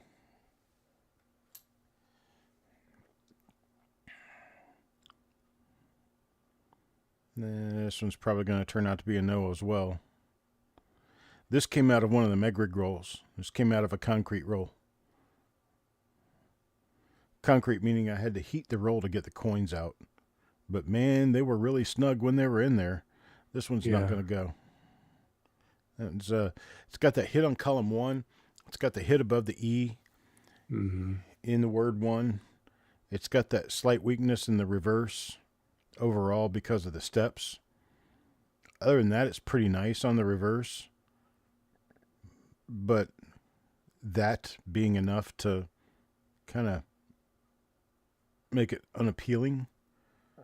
You got that mark above the 6. You've got the mark above the 1 out in front of the chin. You've got one in front of the hair. Yeah, just not enough. It's appreciate it, Cadroll Hunter. Yeah. Thanks for coming out. You can't give up those dinner reservations, that's for sure. Not to watch a guy grading coins. Yeah, this one's not going to do it. That spot above the hair in the front, below the TR, too large. Mm-hmm. It's too big.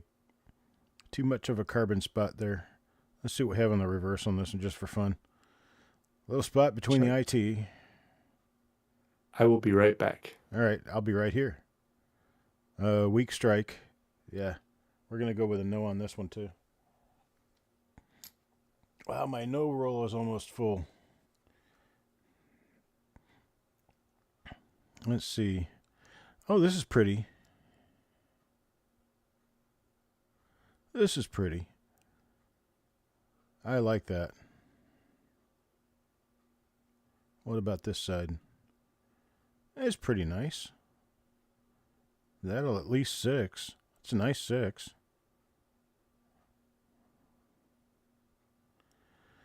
You got what? The 4 little minor spots out in the field below the building. You've got a little dot next to the A in America. Other than that, it's pretty nice. Yeah, this one is a yup. Oh, wait a minute. Those gashes out in front of the chin might get this one.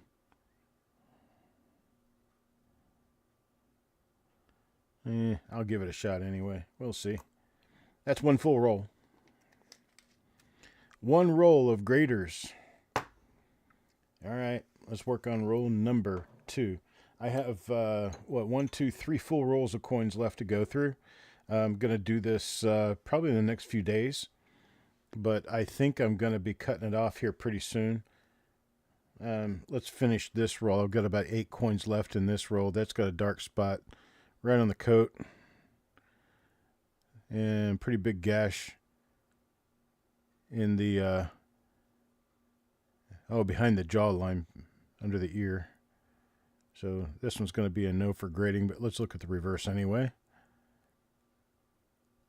Pretty nice coin, but yeah, it's a nope. Nope. What's this? Too many scratches. Are those die scratches or coin scratches? It's got some crap on the cheek. I don't like that gash on the cheek.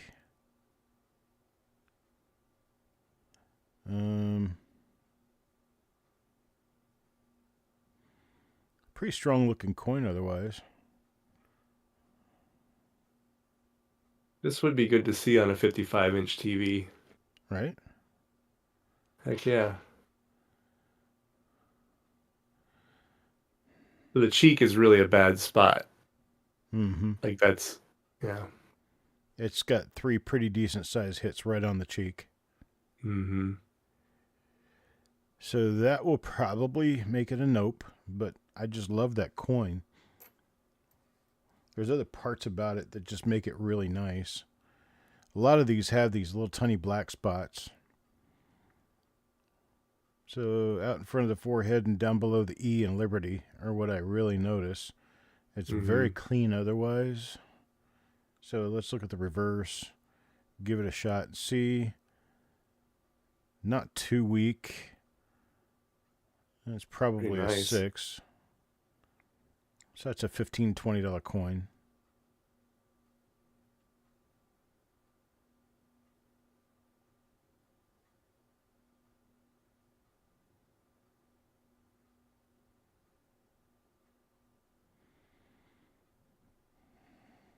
Yeah, I think this one's going to go. We're going to go with that one. So that's coin number 1 in the next roll. Of course, they're not going to be in any kind of order. It's going to be a nightmare picking these shows apart, trying to find all the different coins. Okay, this one's nice. A little bit on the back of the shoulder.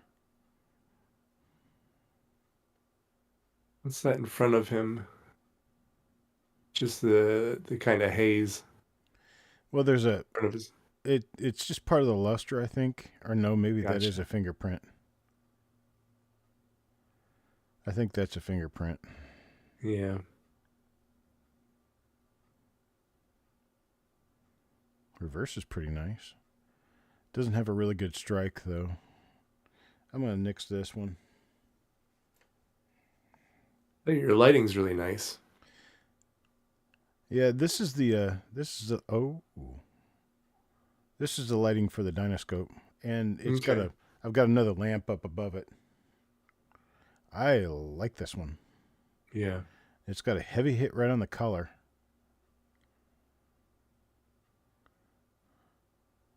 But that's definitely a sender.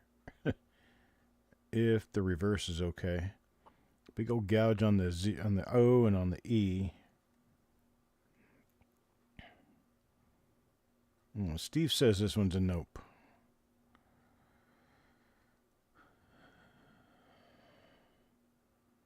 It's got a few pretty decent sized hits on the reverse. That big thing on the collar is the worst part of this one. I don't see anything on the cheek. Oh, there it is, on the front of the cheek. Alright, we'll nope this one. Missed you heavily, Paula. Missed you. What?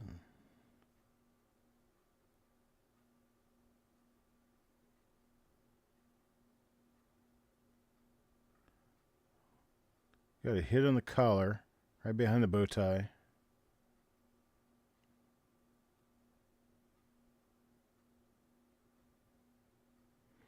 I like that one. What else do we have here? Oh, yeah. That one's nice right there. That right there's a nice coin. Is that how you say it down there? I don't know. I'm not from North Carolina. You know that. I know that. I just live here. All right. So that one's good. Good gravy. Some of these coins grade what I think they're going to grade. There's going to be some goodies here. Oh, man. That's got that little patch of lines right out in front of the forehead. And a big gash on the cheek. Never mind. I was looking down toward the bottom half of the design. It should be beautiful. Yeah. It's really nice. But you can't grade 20% of a coin.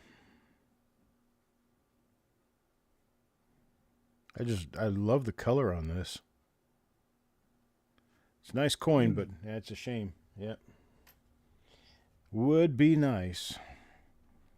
Let's see, what's this one? A lot of little fleck marks. We got a gash below the O in God. Oh, it's got lines running through the left field. And it says 60 red. That means this one's a 64 or 65. Yeah, probably a 65. Reverse is real nice on this one, but it's a no. Mm-hmm. Let's see. 63. Does that discoloration come from a wheel mark? I'm not sure what discoloration we were talking about at the time. I'll have to slow down so you guys can get to me. 61D. Wow. That to me looks pretty nice. Yeah, pretty nice. Mm-hmm. I'm thinking. Well, I'm picky now. Well, you're learning. I've got, yeah. I love this one. Mm-hmm. Oh, yeah. It's got that gash right on the steps. And then right above the statue.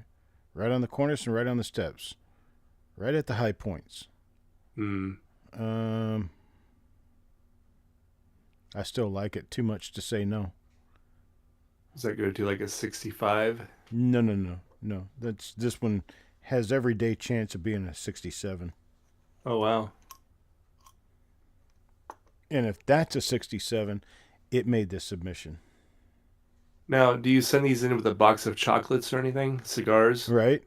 This one's not going to go. Man, it's beautiful, though. But all that clutter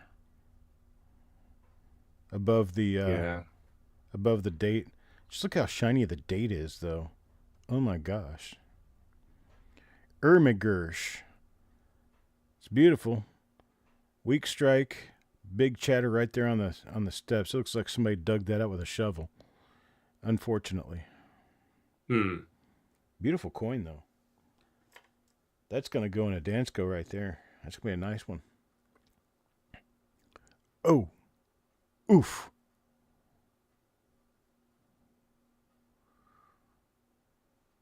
Little hit on the nose. Little hit on the bottom of the cheek.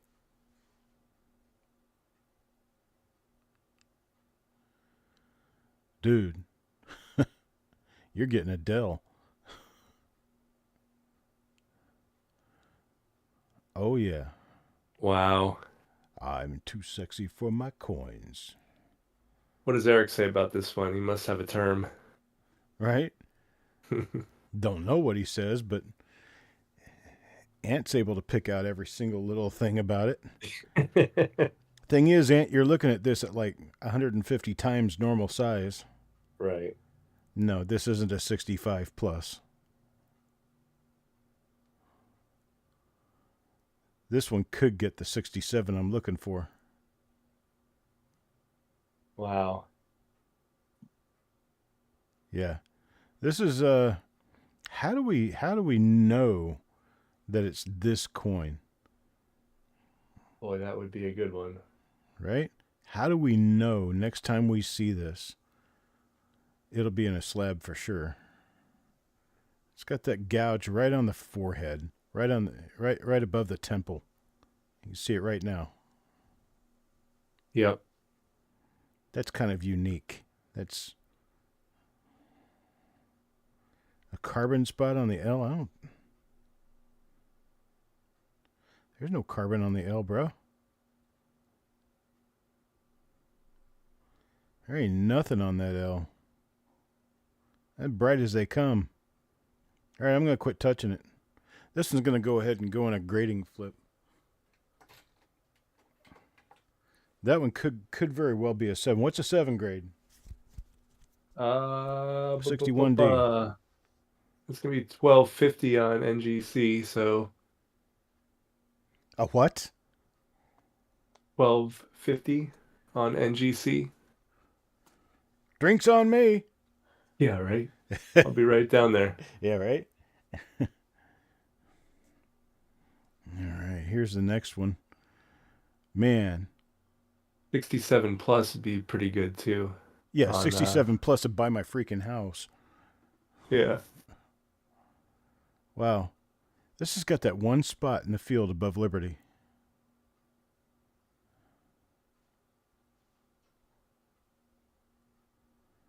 Yeah, this one's going into bunch of little tiny dark things.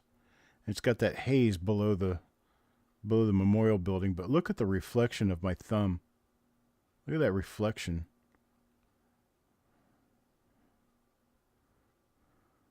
That's pretty.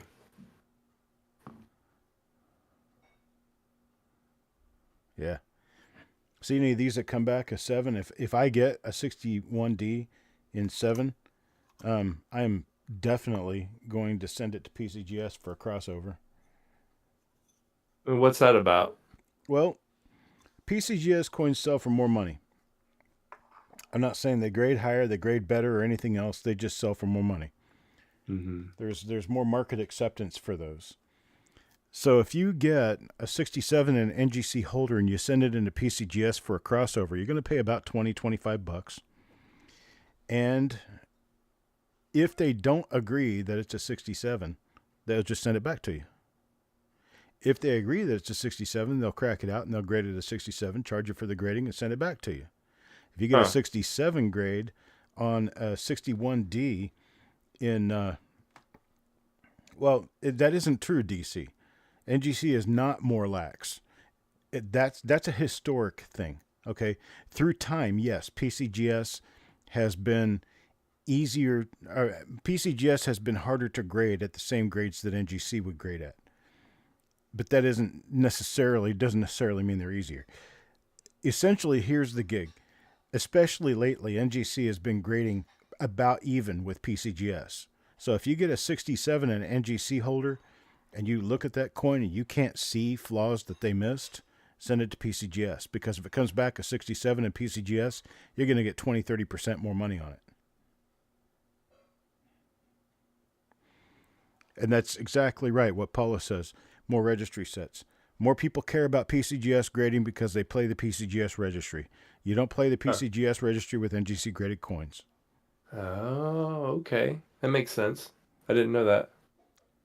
So, what are we going to do? Let's try another couple. Why not? Interesting. Right? Yeah. I've got a roll and 4 coins. So a full 2 rolls of coins. You're wondering about price. I'm gonna be roughly $1,000 if they grade all of it. What's this?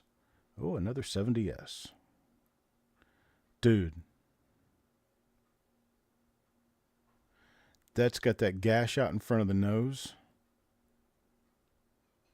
And it's got a couple of, and it's got heavy gashes right on the top of the cheek. Hmm. Oh, man.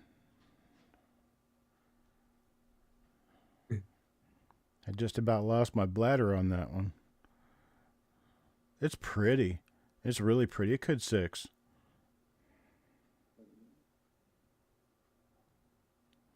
I don't know this word that Ant keeps using, but I want to know it. What? I don't even want to try to pronounce it. Exurge. Exurge. Exurge. How does that go? I don't know. I need to have an ant like I have an All Alexa. Hey, right. ant, Wait, define that word. I have a computer in front of me. I'm sending this. I just like it. A small space or inscription below the principal emblem on a coin or medal, usually on the reverse side. I wouldn't know that word. I wouldn't know how to pronounce it. Don't even know what language root it has. And that's saying Uh, something. this one's too. Yeah, it's really shiny, but it's got too much stuff. God, look at that reverse.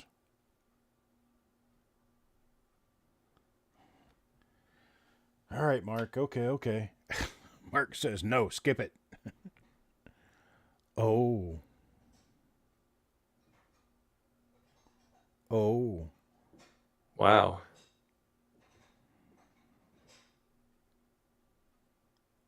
I like this one.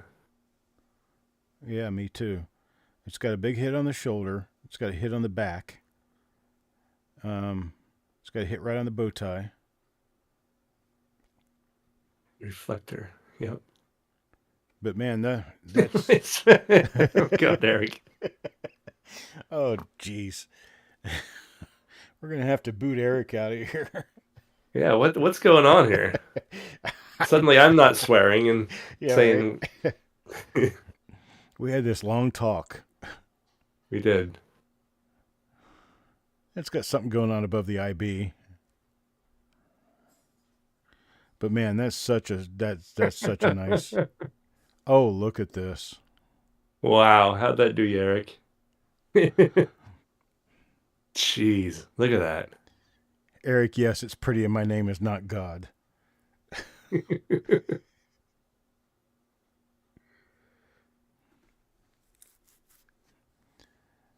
Oh my God, Oh, Paula.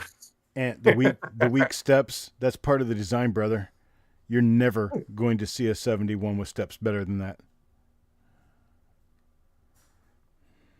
Okay.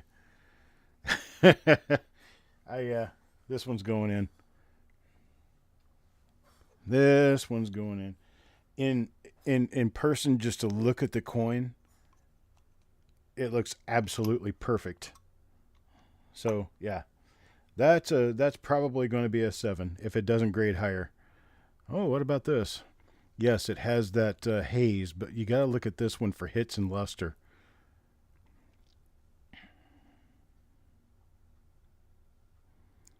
I think we're Oh, I'm good. back. I had to mute. I was laughing so hard. I didn't want to interrupt, man. You got that little stacking rub thingy right on the center of the cheek, but I'm not sure that's going to be noticed. Let's look at this side. Wow. Folks, this is about as nice as they can come. I'm not really liking the area around the E, the NE of 1, Yeah. but this is a 72 plane. It's going in. This is making me want to open all those OBW mid 70s rolls I have that I'd never wanted to look at.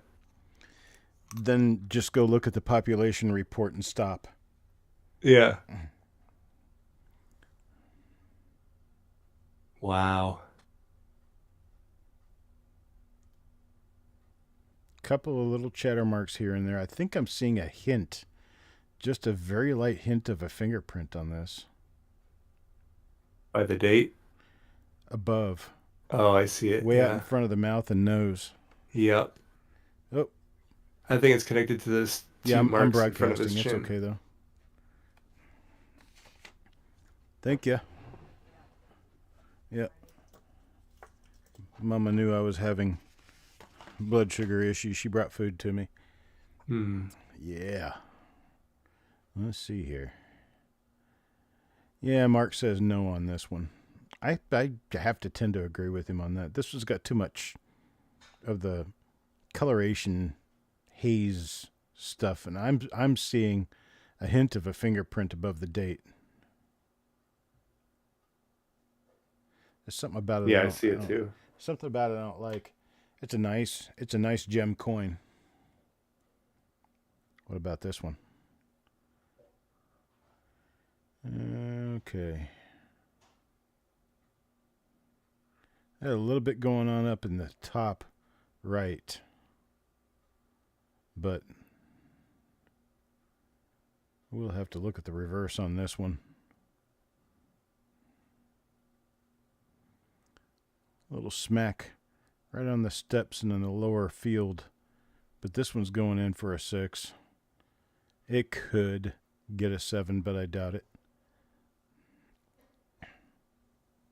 Yeah. Mark says no. Just no.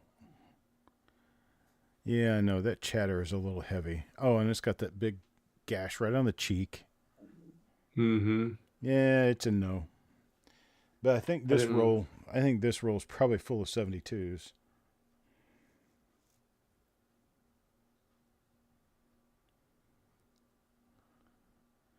And it's got the cheek is polished. What did you call this? You didn't call it 72 Pete. You said plain. Yeah, What is that? That's just an interchangeable. yeah. Okay. Just want to Wow. make sure. You are still wet behind the ears, aren't you? Hey, I am, man. Absolutely. Most people back in the day just called them plain 72 plain, 74 plain, whatever. I just want to You make got, sure I always understand, oh, yeah, for and sure. not pretend like I'm understanding something or that's all. Never pretend. Ever. I don't like the R in America on this one.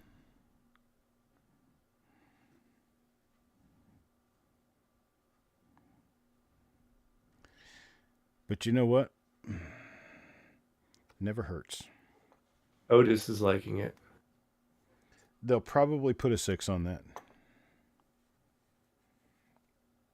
Now, what kind of fees is it per coin when you do these? Um, if you successfully get coins to grade in a Mm-hmm. bulk like this, it's going to cost me $9 per 6 and $12 per 7 or higher. And generally in bulk, you're not going to get above a 7 on the grade. Mm-hmm. That one's, yeah, that one's got the schmear thing going on. Oh, and that's way too big a gash. Mm. And this one's kind of spotty on the reverse too. So yeah, that one's not going anywhere.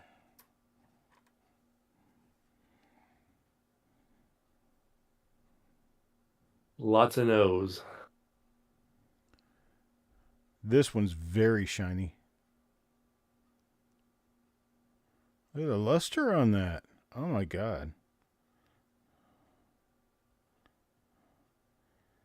Yeah, he's looking right at a big gash. But it's the only mark on the obverse that I can see. I like it. Reverse has the schmear going on. But that schmear can be pretty much expected. That's a struck through on the E up to the A. Or that could be a hit. It looks more like a struck through though. I'm going to try this one. I'm going to try it. I like that one. I'm going to see. It's a shiny mess. Mark's got that all together. That's a shiny mess right there.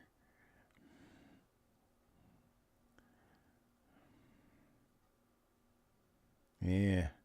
You can see why I picked all these out. I mean, I picked them out because they're nice, shiny coins.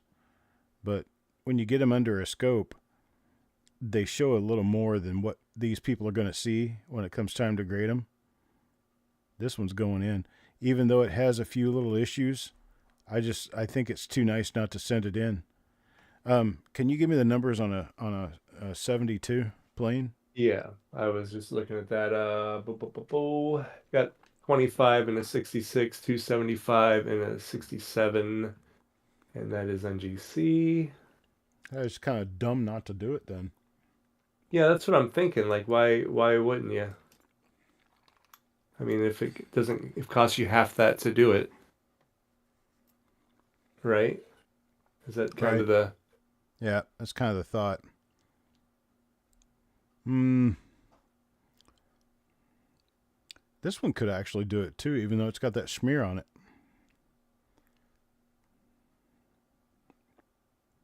ECGS is 25 and a 6 and 285 and a 7. So if they have nothing in a 68 on here, that means That means there's there's no none graded. 68s. No kidding. I I think thought so. I just wanted to make sure. this one's gonna go in. Yeah, when you that's exactly true. What Mark says. When you get into these really high grades, it now find something wrong with that. Other than the fact it's got a little bit of a smear on it, I don't see any hits. I don't see any hits. I don't see any marks. Wow, that one's pretty. Okay, it's got one little black spot under the ear, actually two, and one on the top of the shoulder. But that's in the fold and it won't be noticed. Got a hit right on, yeah, it does have a hit right on the forehead above the temple. Hey, I have this idea. I'm gonna grade a bunch of coins and go live Damn. too, and everybody can help me. I'm Holy like, I'm moly. only kidding. That This was coin was a beautiful. 7 until I turned it over. Uh, Looks like somebody dug at it with a pocket knife. yeah, that was. Oh, it's so pretty. Other than that, Right? That one's not going anywhere. wow, bummer. Nope, that one's not going anywhere. A big old Immediately black the spot. big black spot. Right, yeah. I mean, it's without the spots, it's really pretty. Yeah. But yeah, it's not going anywhere. Would that be considered one of the spots that the high visibility Yeah. that detract from it right If it's there? Yeah. something that you can probably see with a naked eye, Hmm. it's not going to be gradable. That's got a fingerprint. Fingerprint I probably didn't notice. Oh, yeah. Never mind. Everybody calm down now.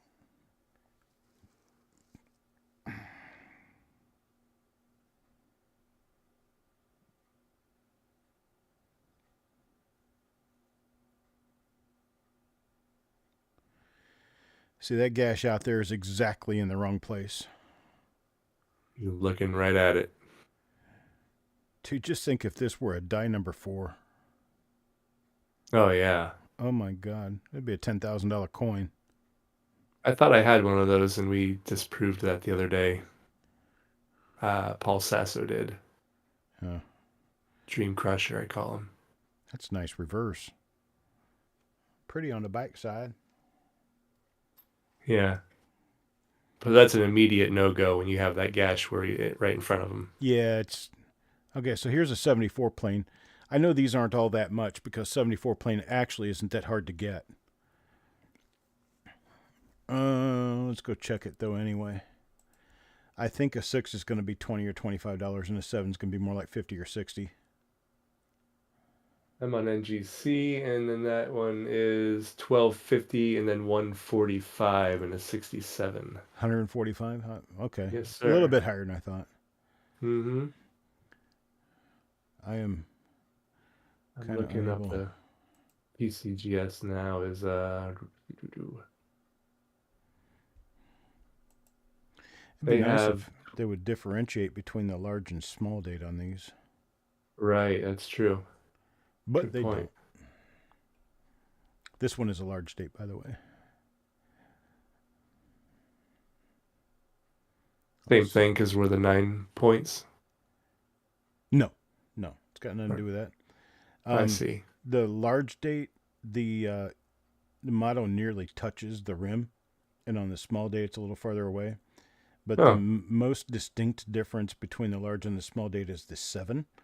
The upper point of the 7 is rounded off on the large date, and it's squared on the small date. oh wow. I did not know that. Also, the general relief of that side of the coin, you can see how there's a concavity right above the head, kind of where it Yeah. dips downward, and In God We Trust is actually pointed downward toward the head. That doesn't happen on the small date. Small date is Wow. small date. The field is flat. On the large date, it's more like a dish. Huh. Awesome. I didn't know that. I can't get PCGS to load. How about that? PCGS 74. Sit and spin is basically where I am on it. They have a 26. 66 is 26. 7 is 115. Well, Wait, that seems lower.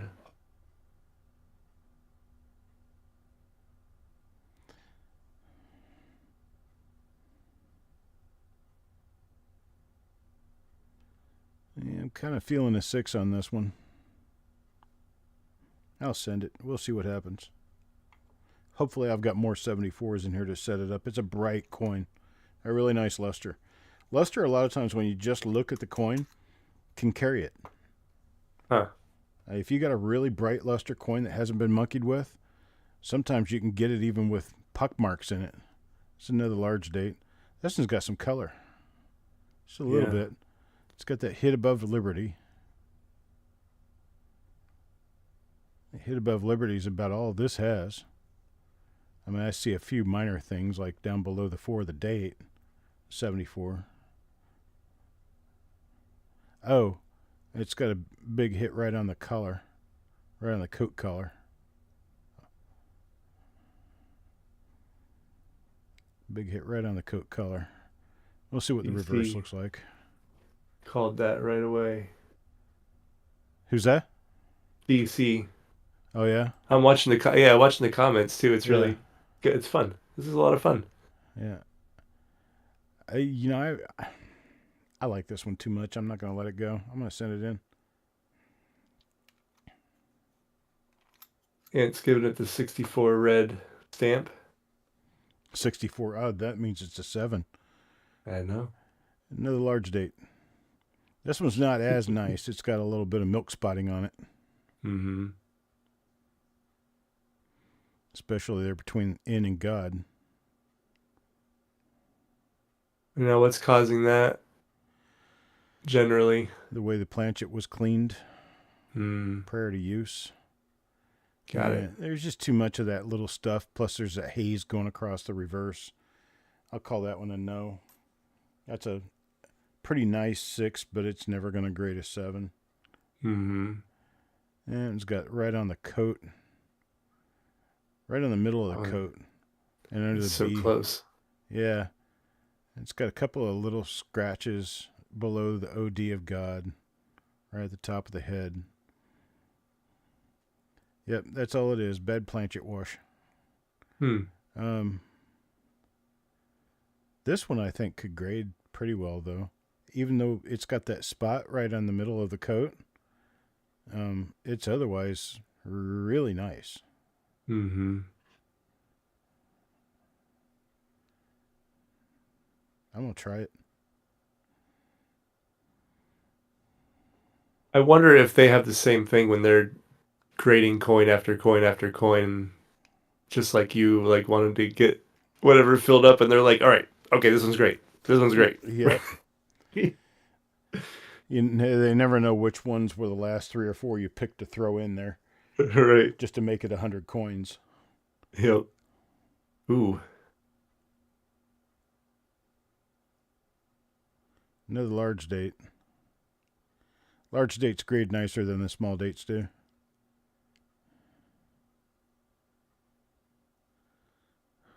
I'm looking to see what that is. I think it's it's either a die gouge or it's a struck through below the shoulder at the rim. That's not rim damage. Let me take a quick look at it under the loupe. it sure is pretty.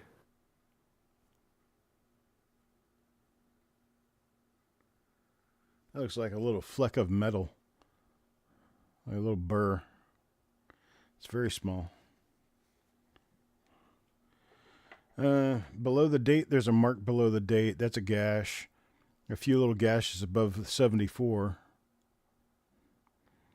It's a pretty easy 6. Wow. Yeah. Well, I got to send that in. Hint says a 64.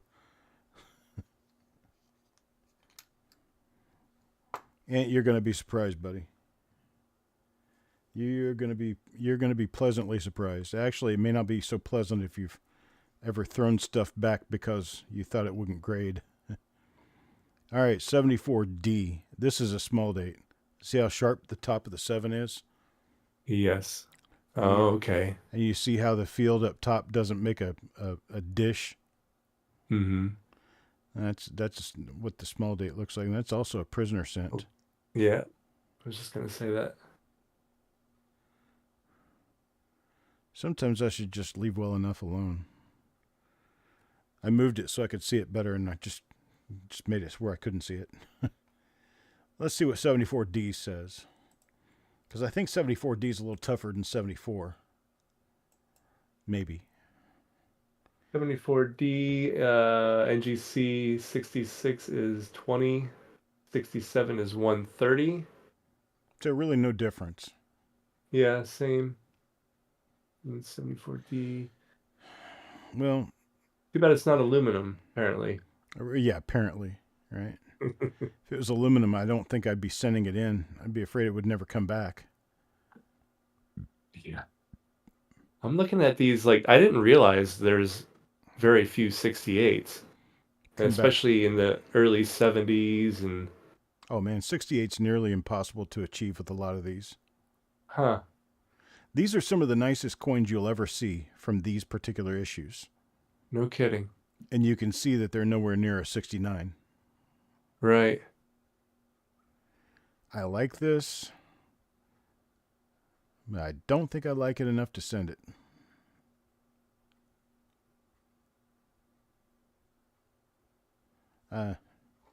Screw it, I'll try it. Why not? What's this? Oh. 82 copper, small date.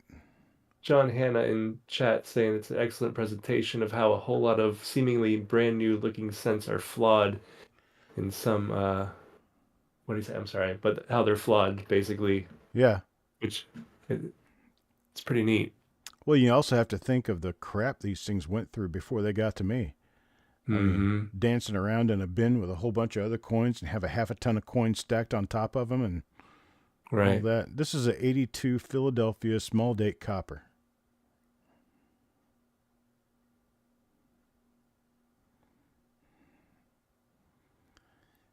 And it kind of depends on what 66 says on this as to whether or not I'd send it in. I don't think they differentiate small from large. Bronze large date. 82 bronze small date. They do, actually. Are you on PCGS? Yeah? Yeah. That's what you've been doing. Okay. Let's go to red, because it's definitely a red coin. All day long red. Mm-hmm. Let's see if I get their website to actually show up. Here it is. Yeah, 66 is $65 to $75. I'll try it. Why not? This is copper? Yeah. Okay. And how you can tell the copper from the zinc pretty easily just by looking at it. The copper is going to have slightly sharper details. The copper doesn't have any blisters. No little blisters, no humps, no bumps. Mm-hmm. Any zinc coin is going to have a little bit of that hump and bump blister stuff going on. Okay. From 82 anyway. I'm going to call that a 6 and send it and see what happens. I'm thinking it is. I think it is. I'm gonna agree with you, Chuck. Looks pretty good. I would too, don't you think? Here's a 96. That one's not going to do it. It's got that dark spot on it. 96 is too easy to get in really nice condition. I think this would have to be a 7 to even be worth putting in a holder. It is a nice coin, but it's not a 7. Yeah. So 96 and a 67 is still $28. Right, which means in a 6 it's not worth anything. Right, 16. 68 it goes to 130. And it would be 68 plus is nice. I'd be hard pressed to put a 6 on this. Mm-hmm. And that's because of that damn mark from something that just sat on the coin because I just wiped it off. Yeah, too bad.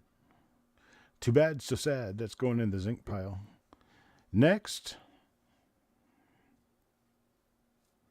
another 96.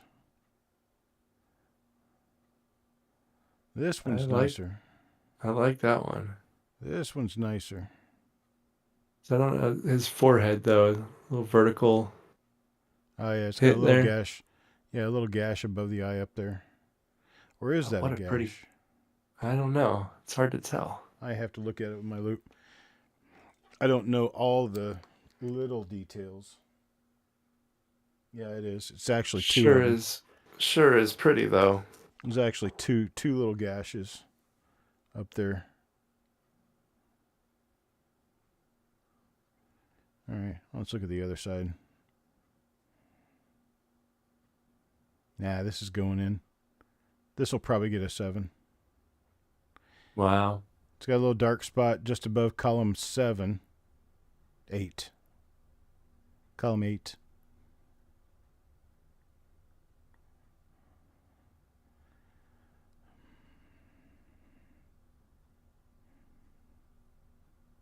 I'm going to try it. See what happens. Just after I said that, Mark types in, try it.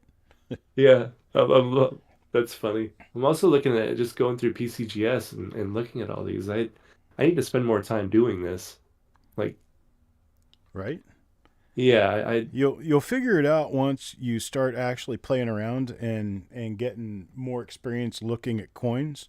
You'll start understanding where you are with regard to grading and your expectations of grades, because if you start calling grades, well, this is a this is a 67. Let me go look it up, and it's like a $4,000 coin in 7. You probably don't have a 7. Right. So it was there before I said it. On Mark's computer, it was there before I said it, but I said it before I saw it. That's what counts. Anyhow. I heard Eric and Paula talking today about Zinkins and one little imperfection on it and how quickly it's going to deteriorate, and I never thought about that before. Right. Yeah. So back to the cam. These are all rejects. All this over here. These I haven't gone through, and I'm not going to today. You only want to grade for so long. After you get so far into it, it's like you've seen too much and you're gonna start going blind. There is what I've chosen to send in so far. So there's about a roll and a half. And this is that 61D that I think has a good chance of going 7. That's what we've got for right now. And I appreciate everybody being here. I appreciate everybody coming in and talking. I'm done with coins, but if anybody wants to hang out and chit-chat, I'm good with that too. We can just hang out here for a while. If anybody has any particular questions about what I've done regarding grading, That would be nice. See you later, Steve, Eric.